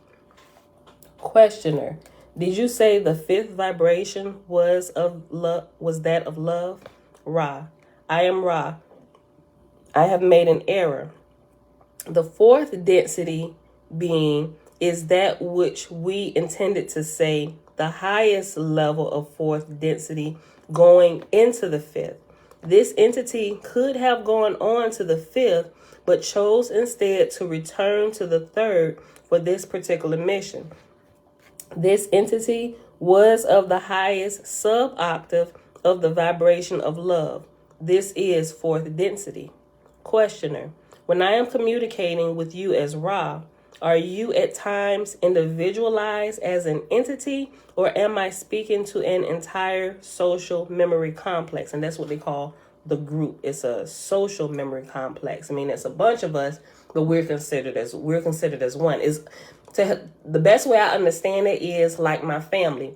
They're individual members in my Murphy family, but we're one family, right? We're the Murphy family. We're one family, but with many members. It's the same thing like a social memory complex.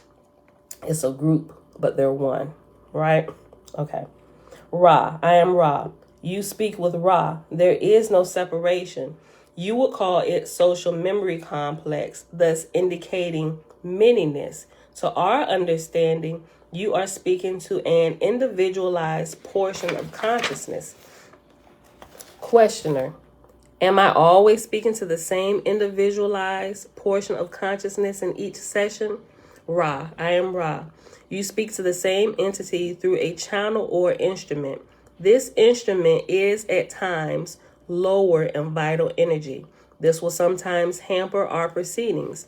However, this instrument has a great deal of faithfulness to the task and gives whatever it has to this task. Therefore, we may continue even when the energy is low. This is why we usually speak to the ending of a session due to our estimation of the instrument's levels of vital energy. So the instrument is the woman Carla through whom they're speaking. And don't think this is all spooky because the church do it. They just call them prophets or prophesying. The spiritual realm is prophesying or speaking through the instrument, right? Could be the man of God or the woman of God, right? But you can tell when that takes over, it's the same thing. She was just laying down and they were speaking through her, right? And they set it up to where it could be longer sessions, as to where in church you see like shorter sporadic flowings of the spiritual realm through an instrument or a human, right? The human is called the instrument. Okay, and in other places that sound more new agey and spooky to church ears, you call it channeling. But that's exactly what it is. The church does it every day, 24/7. They just change what they call it to make it sound less spooky to you. Okay. Questioner. I would like to make a point clear now that I am sure of myself. The people of this planet, following any religion or no religion at all, or having no intellectual knowledge at all of the law of one, can still be harvested into the fourth density if they are of that vibration. Is that not correct? Ra. I am Ra. This is correct. However, you will find few who are harvestable. Hold on. You will find few who are harvestable, whose radiance does not cause others to be aware of their, what you may call, spirituality, the quality of the mind-body-spirit complex distortion. And the mind-body-spirit complex distortion is simply just like our human bodies, all of us together, like our body, the mind, and our spirit, right? Where they say all three of the mind-body-spirit complex, or what we call ourselves as humans, right? That is correct. This is correct. However, you will find few who are harvestable, whose radiance does not cause others to be aware of their, what you may call, spirituality, the quality of the mind-body-spirit complex distortion. Thus, it is not particularly probable that an entity would be completely unknown to his immediate acquaintances as an unusually radiant personality, even were this individual not caught up in any of the distortions of your so-called religious systems. Questioner. When Jesus of Nazareth incarnated, was there an attempt by the Orion group to discredit him in some way? Ra. I am Ra. This is correct. And so, from what I understand, because I hear the Orion group a lot, and even in movies and stuff, you see them referring to Orion or all this stuff about Orion, right? And even in what was it? Palladium. I think it was in the book of Job where Orion was mentioned. But this particular group, you can see, okay, so if you've read any of the Catholic, they call it Catholic pseudepigrapha, right? There are stories in there about Jesus and his younger days and stuff like that. And I've read through all of them, right? Like, this was like the very beginning of me searching stuff out, right? And even just trying to figure out who JC was. So I read through all of that stuff, and it's really good. And I really enjoyed reading through it, gave some details. But at that point, it was still throwing me off because they was calling it pseudepigrapha. So I'm like, so somebody just made all this stuff up. Is this real or is this not? But either way, the stories were interesting to me, right? Listen. Hold on.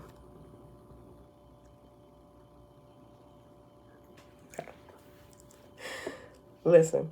Oh, so the whole point of saying that is, what I understand the Orion group, sometimes I would say those who operate in like the psychic realm, like pulling information from like the Akashic records, sometimes the information, like they give you information that's going to happen, but they don't tell you the full story, right? So they could tell you, yes, this going to happen, but they don't tell you exactly what's going to happen after that. Yeah, this may be good, but they don't tell you that you ain't going to live to enjoy it the very next day. So they give you like half information. And that's what the Orion group kind of reminds me of, those spirits who are here that are part of that particular thing. Like, yeah, they'll help you, but it's almost like it seems to me, maybe at least as my understanding is today, it seems like when you get help from them, it's almost like it comes with contingencies, right? And it's almost like them contingencies could be good and those contingencies could be bad, right? So that's what we're trying to figure out as we walk through this and figure stuff out. Who should we and who should we not be listening to? Okay. Questioner, can you tell me what the Orion group did in order to try to cause the downfall of JC? Ra, I am Ra. We may describe in general what occurred. The technique that was of building upon other negatively oriented information. This information had been given by the one whom your peoples called Yahweh.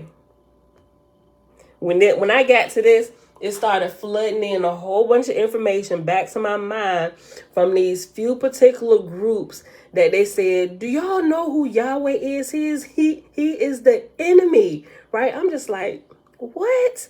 I'm like, what are you saying? I couldn't comprehend it at that point. I just needed more time to keep researching and different things to kind of come back to me when it's time. And I have to look into it again, right? Listen. This information had been given by the one whom your peoples call Yahweh. This information involved many strictures upon behavior and promised power of the third density. Remember, and this, well, we kind of move into the fourth density, but power in the third density, like here, remember when Jesus was fasting, doing the 40-day fast? And he went up to the top of the mountain and Satan appeared and said, hey, bow down to me. I give you all the kingdoms of the world and all that stuff, right? So that's what it's talking about. Promises of power in the third density in this realm. You help me out. I'll make you a ruler here in this world. Kind of like what you see people talking about with the music stars and stuff. You know, they sell their soul to the devil for fame and fortune now, right? So fame and fortune now here in this time would be fame and fortune in the third density. Okay. Just kind of bring you up a little bit because we just skipped right to this section. You got to go back and just listen to all of it like in order as it builds up the information. Okay. These two types of distortions were impressed upon those already oriented to think these thought forms. This eventually led to many challenges of the entity known as Jesus.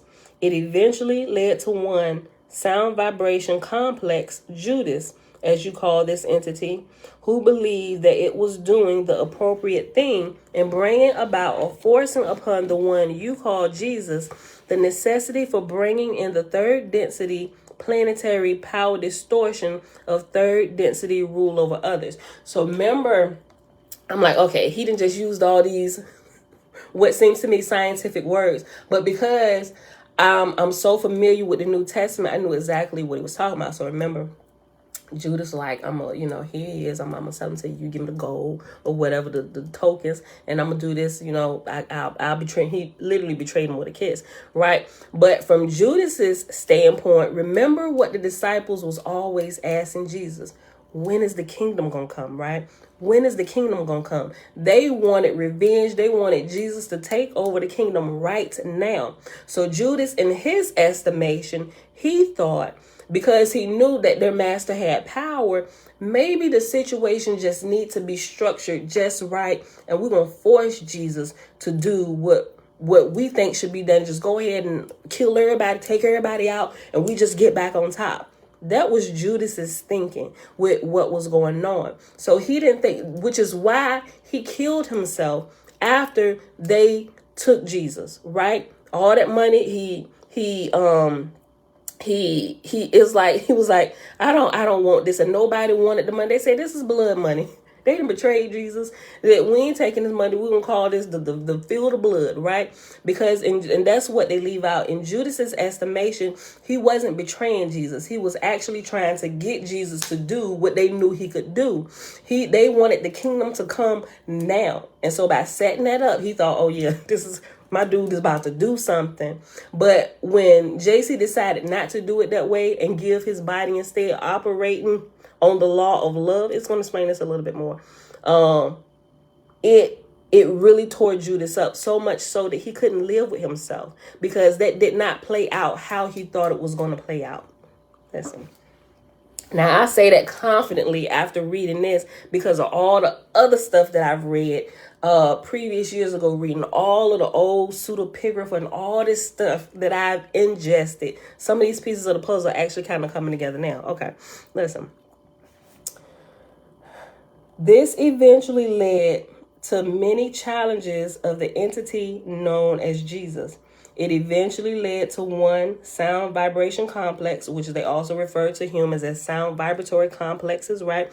We make sound, we vibrate, and we're a complex of body, spirit, and soul. Sound vibratory complex. It eventually led to one sound vibratory complex, Judas, as you call this entity, who believed that it was doing the appropriate thing and bringing about or forcing upon the one you call Jesus The necessity for bringing in the third density planetary power distortion of the third density rule over others, right? The kingdom of heaven. We want the kingdom of heaven now. We want you to bring it now, Jesus, right? Listen, this entity, Judas, felt that if pushed into a corner, the entity you call Jesus would then be able to see the wisdom of using the power of intelligent infinity in order to rule others. The one you call Judas was mistaken in his estimation of the reaction of the entity Jesus, whose teach learning was not oriented towards this distortion. This resulted in the destruction of the bodily complex of the one known as Jesus.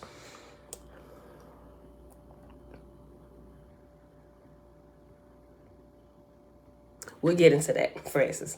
Okay. Questioner. Then if the entity Jesus was fourth density, and there are wanderers on the planet today who came from fifth and sixth density, what was it that Jesus did that enabled him to be such a good healer? And could these fifth and sixth density beings here now do the same? Ra. I am Ra. Those who heal may be of any density which has the consciousness of the spirit. This includes third, fourth, fifth, sixth, and seventh. The third density can be one in which healing takes place just as others. However, there is more illusory material to understand, to balance, to accept, and to move forward from. The gate to intelligent infinity can only be opened when an understanding of the instreamings of intelligent energy are open unto the healer. These are the so-called natural laws of your local space-time continuum and its web of electromagnetic sources or nexi of in-streaming energy. Okay, so when he say time, he says space. When you see it or when you hear it, they say space-time, like they're saying it together. It's space/time or teach learning. It's because you could do either or, like with teach learning, right? So you would say, I teach learn, right? So I teach, but I also learn from you while I'm teaching with the feedback. So that's why they don't just say a teacher or a learn. It's teach learn. It's a kind of give and take here in the world of duality. It's always teach learn, right? And when it's talking about space time, it's a section here where they kind of talk about that. I forget exactly where it is. I got to go back, but it's definitely before the 17th section where they get into time a little bit. And this is where you have to understand about who was it earlier today? Somebody said something about reincarnation.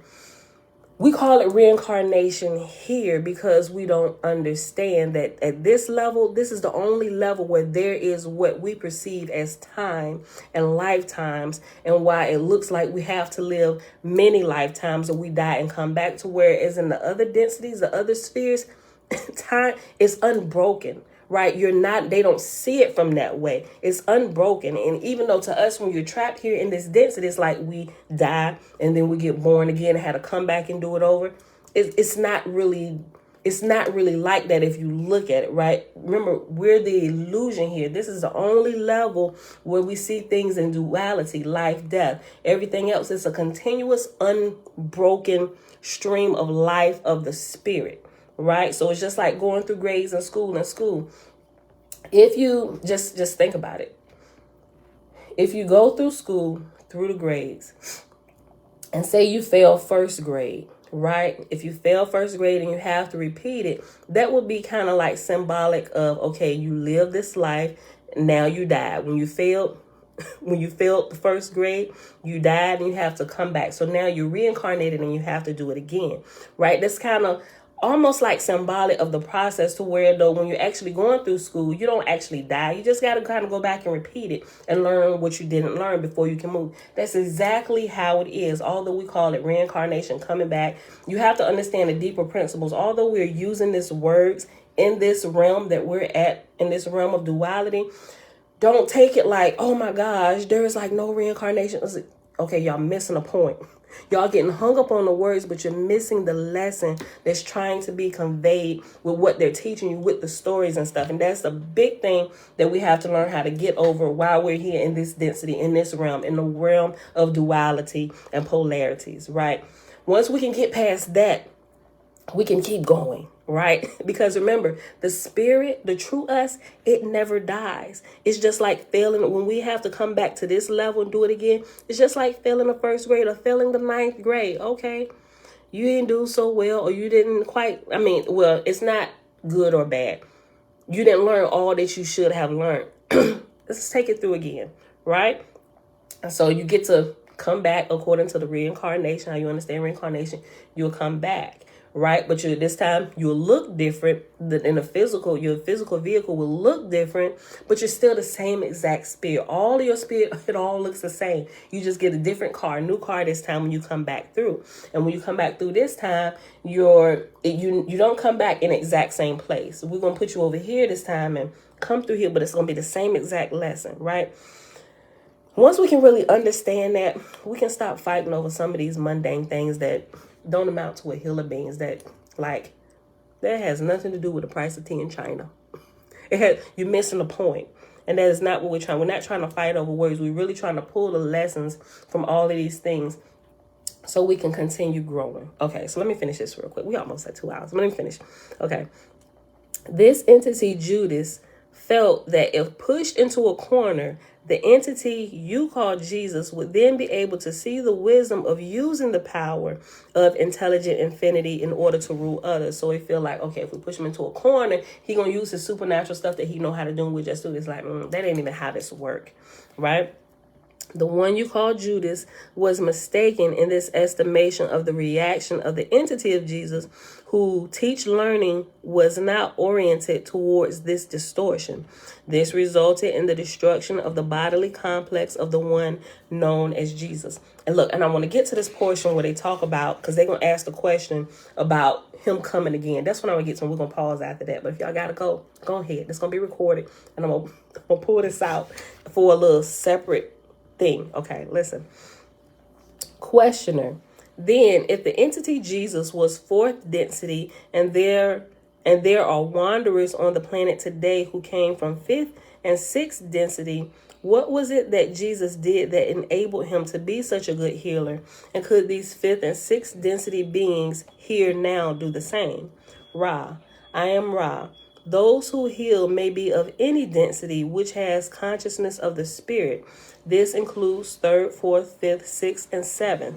The third density can be one in which healing takes place, just as others. However, there is more illusory material to understand, to balance, to accept, and to move forward from.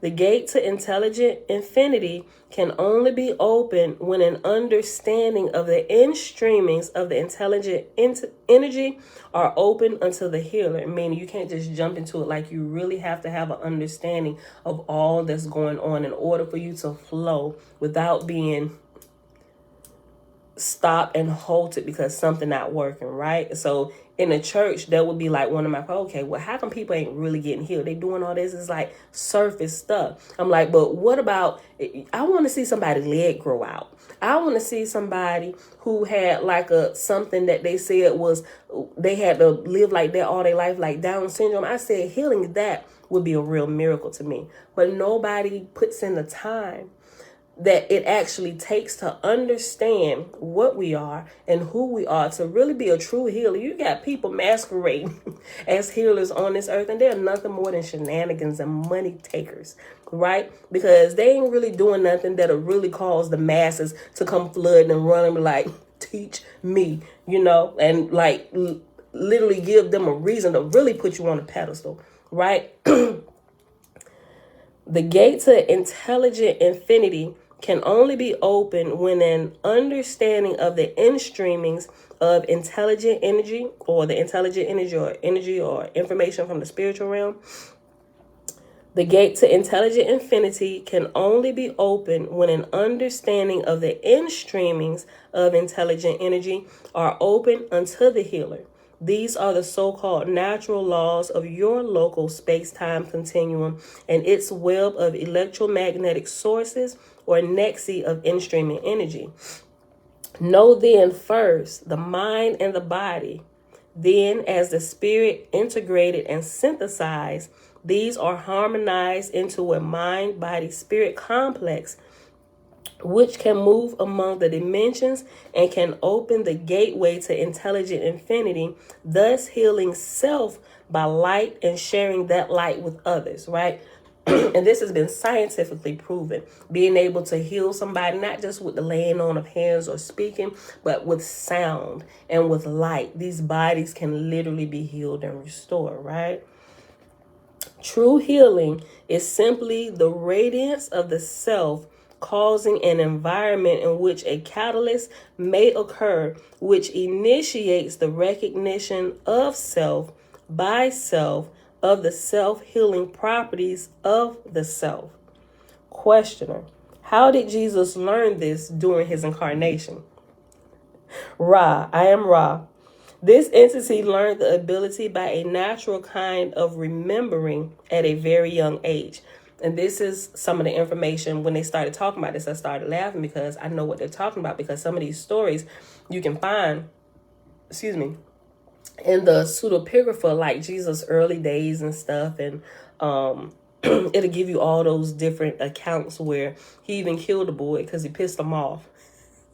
I'm like, Jesus, you had a bit of an anger issue, didn't you? Look, but you got to go read it.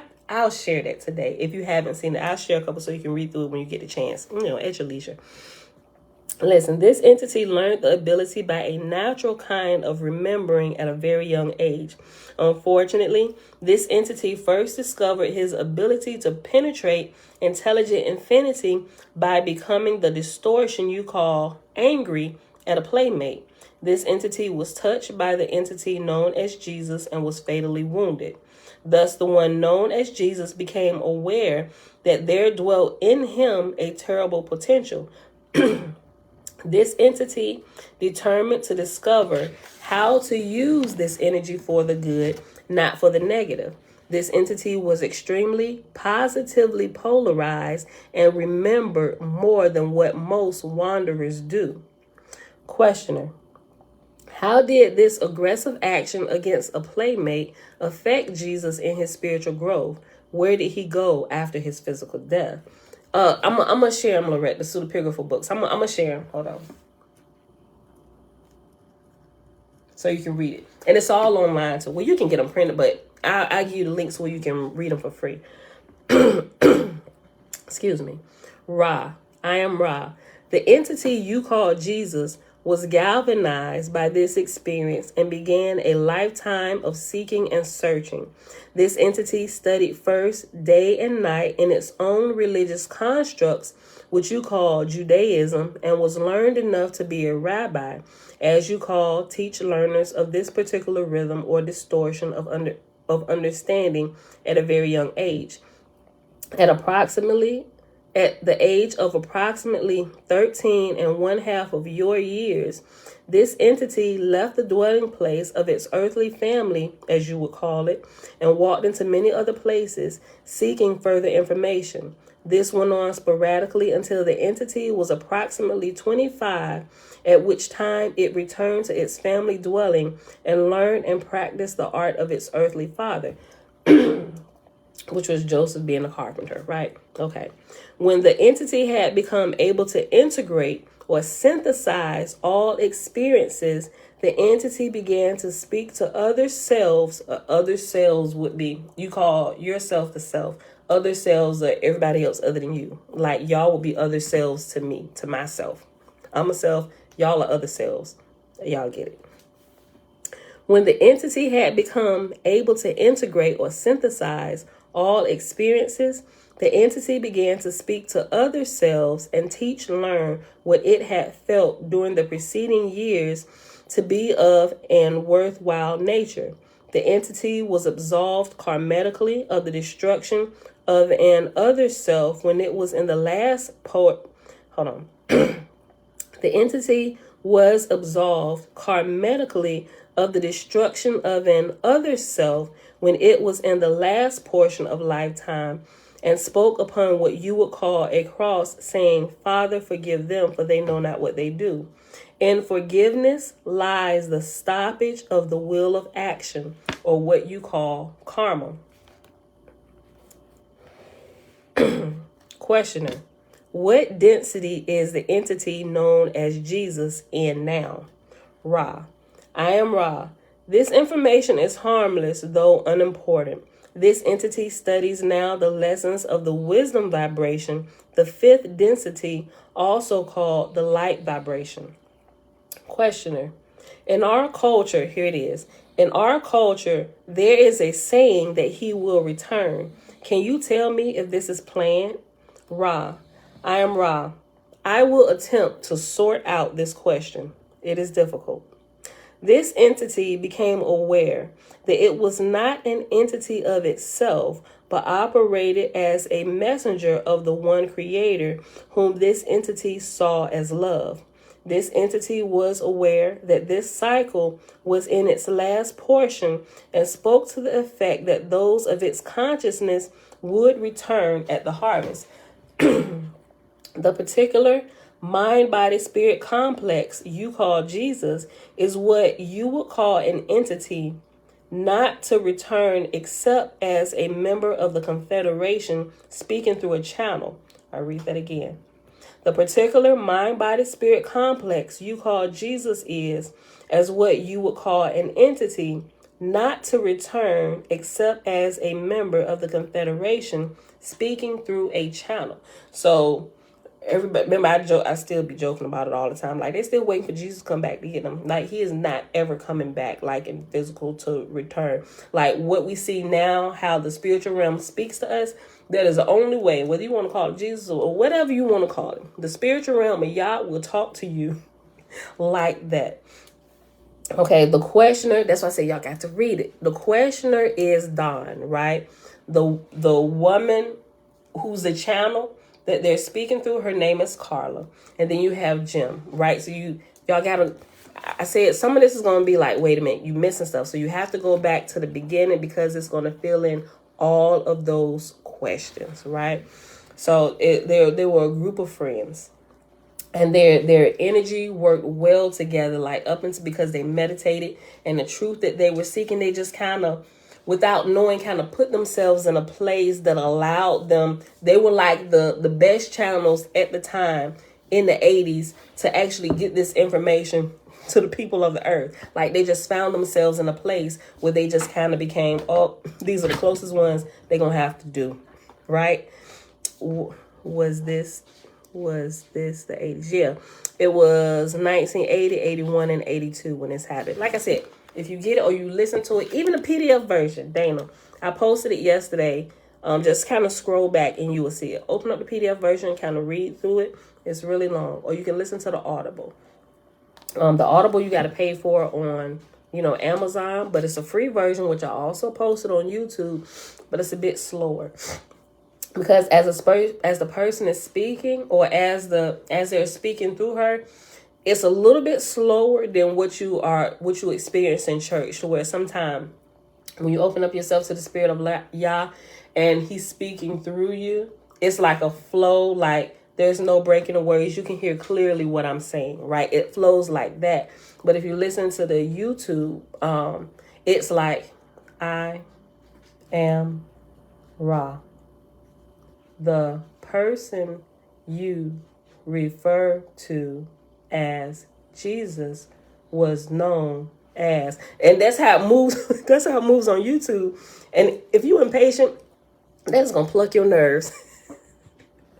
Dana, you gotta go through it. That's why I say it sounds, you just can't jump in here, but I pulled this out just to bring this portion for those who kind of like been going along. You just gotta start at the beginning. Just gotta start at the beginning. Otherwise, you hop, just like hopping right in the middle of the Bible. It's the same thing. That's what I said. That I only pulled this out because of a certain reason. But y'all just start at the beginning. Start at the beginning, Dana. It's not contradictory. What I understand now, it's not contradictory once you have more pieces of the puzzle and you're able to put it all together, right? But we ain't even done. It gets more into this, but I just want to read it up to this particular portion right here. Okay. I am Ra. I will attempt to sort out this question. It is difficult. The entity became aware that it was not an entity of itself, but operated as a messenger of the one creator, whom this entity saw as love. This entity was aware that this cycle was in its last portion and spoke to the effect that those of its consciousness would return at the harvest. Particularly, the particular mind-body-spirit complex you call Jesus is, as what you would call an entity, not to return except as a member of the Confederation speaking through a channel. And that I can 100 wholeheartedly agree with, because when you die here in this particular realm, when you come back, like you don't come back the same, like in the same body. So in that aspect, coming back like that, like definitely is not coming back. But the information you get, it's to continue the path of growth and evolution for all humankind, if I could just say it that way, right? Because this is just the lower levels. You just go and you grow. You don't get taken from here like the thinking is like, okay, Jesus coming back. Because when you get into that mindset, Jesus coming back to get me, it almost puts you in a state of doing nothing, right? And it's just like, oh, Jesus take the wheel, right? But what do you do when you give Jesus the wheel? Like, you stop growing, you stop doing anything. And that's the wrong concept of what we're supposed to be doing, right? Because you do that, you're going to find yourself being frustrated a whole lot longer. Because what did y'all say to Joshua? Get the people up. They laying on their face crying out to me. Tell them to get moving. They about to get their tails tore off. The enemy is coming. You got to keep moving. Like, you have to grow. And it's like, don't call on me for everything. Like, I've given you stuff. We can see what y'all is trying to teach us. We live it every single day of our life. We just don't recognize it. Everything that we need, we already have here, and we experience it throughout every single avenue and thing that we experience in life, even with growing with a family, growing up. The same cycle is being done over and over and over again, but we seem to miss it. And sometimes it takes a little while to kind of catch on what's really happening, right? This particular mind-body-spirit complex you call Jesus is, as what you would call an entity, not to return except as a member of the Confederation speaking through a channel, or through prophecy, or whatever, however you want to term that. However, there are others of the identical congruency of consciousness that will welcome those to the fourth density. This is the meaning of returning. And that's where I'm going to pause it. But you can kind of keep going, and some stuff keep picking up, but we are literally at the 2-hour mark. But I definitely wanted to give y'all that perspective, from some of the things that we have already learned and things that we still got on the table. We questioning everybody, right? So we're going through all the ancient writings, all of that stuff. We can't, you don't really grow when you're just married to one thing. Okay, that probably sounds bad. Maybe I need to rephrase that. Okay, so we know that there is one creator, right? Even here is the going thing, even throughout Oahspe and throughout even some of this stuff and other things, I guess you could say those on the side of light, those that are actually helping us grow, they all agree that there is only one creator, right? They call them Yah, you can call them the Great Spirit, but that is something, that's why I choose the particular ones I choose, because I'm like, okay, it's bringing in some new things we haven't seen or quite understand. But the one going thing that we can agree on is that there is one creator, right? Even through the book of Enki, the Lost Book of Enki, the complete Anunnaki Bible, all of that, they still always refer to the one great creator. Even with this, through this contact, they said we come in the love and light of the only one true creator. And they end every session with Adonai. Like we would say amen, they say Adonai. I'm like, that's amazing in itself. So I carefully choose what I put out here. That's the first thing I always look for. Is there congruency with who we worship? kind of use worship lightly, but with what we believe. Do you believe that there is one true creator and all stems out of him? And even though I refer to the creator as Yah or he, now I want y'all to understand when I say that, because I understand that all comes out of the one, that there is a oneness or an echad or the law of one, and we only see the split up dualities and stuff down here. So it's not just, when I say he, that also includes she, right? Because there is no gender there, but he and she comes out of the one. But I just say he by default because it's kind of hard to break that habit. And I don't want to go into I don't want to say it. I feel like that's a disrespect. I feel like he is more personal, but sometimes people, if they haven't been here why they don't know, they may think I lean more towards the patriarchal side. Or if I say she, I don't want to get y'all imbalanced for somebody to come in, oh, God is a woman. Oh my gosh, you just showed up, didn't you? There is no it just like what we call reincarnation, all that is here, what they call the third density in the fleshy realm or the flesh realm here. There is just like gender. Gender is only here, right? Because as you grow, even though you may be referred to as he or she based on what your gender was here, when you get to the realms above here, there is no gender. Like there's no marriage, reproduction and stuff, because it doesn't happen there. This is the only realm where we experience that. And I think once we can kind of bring those foundational pieces together, we can kind of stop arguing over some of the mundane, unimportant stuff that really has nothing to do with the price of tea in China, right? We miss the point too much. We focus on the wrong things, right? And it's a process. Like I went through it, and now I question everything, and that's good. And you should. Don't ever not ask me a question if you think I'm getting off. Just ask me the question. I say he, she. I get tired of hearing he because I feel like they set it up that way because of the patriarchy. They say, yeah, they do. That's why. And sometimes I'm really trying to get out of look, and I hate to sound like what they doing today, just removing gender altogether. You can just choose what you want to be when you come into this earth. It's just like I really got to be careful what I say, because I don't want people to get me chopped and screwed like I believe in a certain way or push a certain thing that I really don't. So I'm trying to figure out a way where to keep the balance. So I think sometimes I'm just going to have, now I take the time and just kind of explain again. So I think that's why sometimes I try to just stick to saying Yah. But even Yah, it's like patriarchy, right? So sometimes I'm just like Yah with the understanding that he is comprised of male and female energy, right? We only see the duality here. But from their standpoint, they don't see the duality. They see one, right? Okay, y'all get it. So I hope y'all enjoyed that in that little step. And I know we went over extra long today, but I definitely wanted to read. I felt like I owed that to y'all.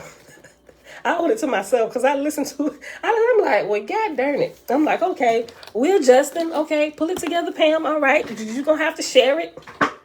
So, but I thought it was good, so put that on the table too. Yeah, I know, Lorette, right? Okay, y'all. So with that being said, I hope y'all enjoyed the reading for today. I already went over to So may y'all continue to bless you. The great, maybe I'll just start saying great spirit, but that feels weird to me. I'm going to use what I use in my personal private worship, the most holy. That's what sounds, that's what really resonates with me, right? The most holy, right? That's not gender specific, but it refers to the great spirit, to Yah. Right, and it's just like, y'all get it. Lorette said, hey, Tootie. Hey. All right, y'all. So with that being said, she was fighting with me with the baby doll she wanted. And they really didn't have any baby dolls that was close to her color. So, and I just didn't want to fight that fight with her yesterday. So I was like, girl, take the doll. I don't care. All right, y'all. But you know what's crazy is children don't see color like we see color, right? Like, I'm like, girl, you don't put that white baby doll down. Not no disrespect to anybody. Like, I got a lot of white friends and stuff, right? But sometimes I just, I want her to learn about her, and but sometimes it's just like, well, what's the point? Because sometimes when you try to do that, it's like I just don't want to teach that to my children the wrong way. I love the way children see no color, right? They don't see the dualities and stuff we see until we start teaching them, until they start getting exposed to certain things, right? But when they get exposed to it, I want to make sure that it's a healthy exposing that they see, so they carry that out in life, so they don't have they don't operate in discrimination and biases that we're still trying to break ourselves out of because of how we were learning all this other craziness, right? So sometimes I just got to pump my own brakes. I'm like, you know what? That's all you. Don't even put that on that baby. So, but anyway, y'all, that's it. May y'all continue to bless you all. And as you grow, may you have the strength to adjust to what you know is right. Even if you don't know, but at least have the courage to be like, you know what? I might be wrong, right? Because that's when real growth happens, when you realize you don't know it all. And you could possibly be wrong, but you could be right. But the point is, you need to double check and verify what it is. And ask the great creator for help. All right, y'all, with that being said, I'm out of here. We done. I love y'all. Oatmeal. So what? Get you some oatmeal? Mm-hmm. Okay. Eloah represents male and female principle energy. Okay. You know what? I really didn't get into that. But in the what Bible? My Sefer.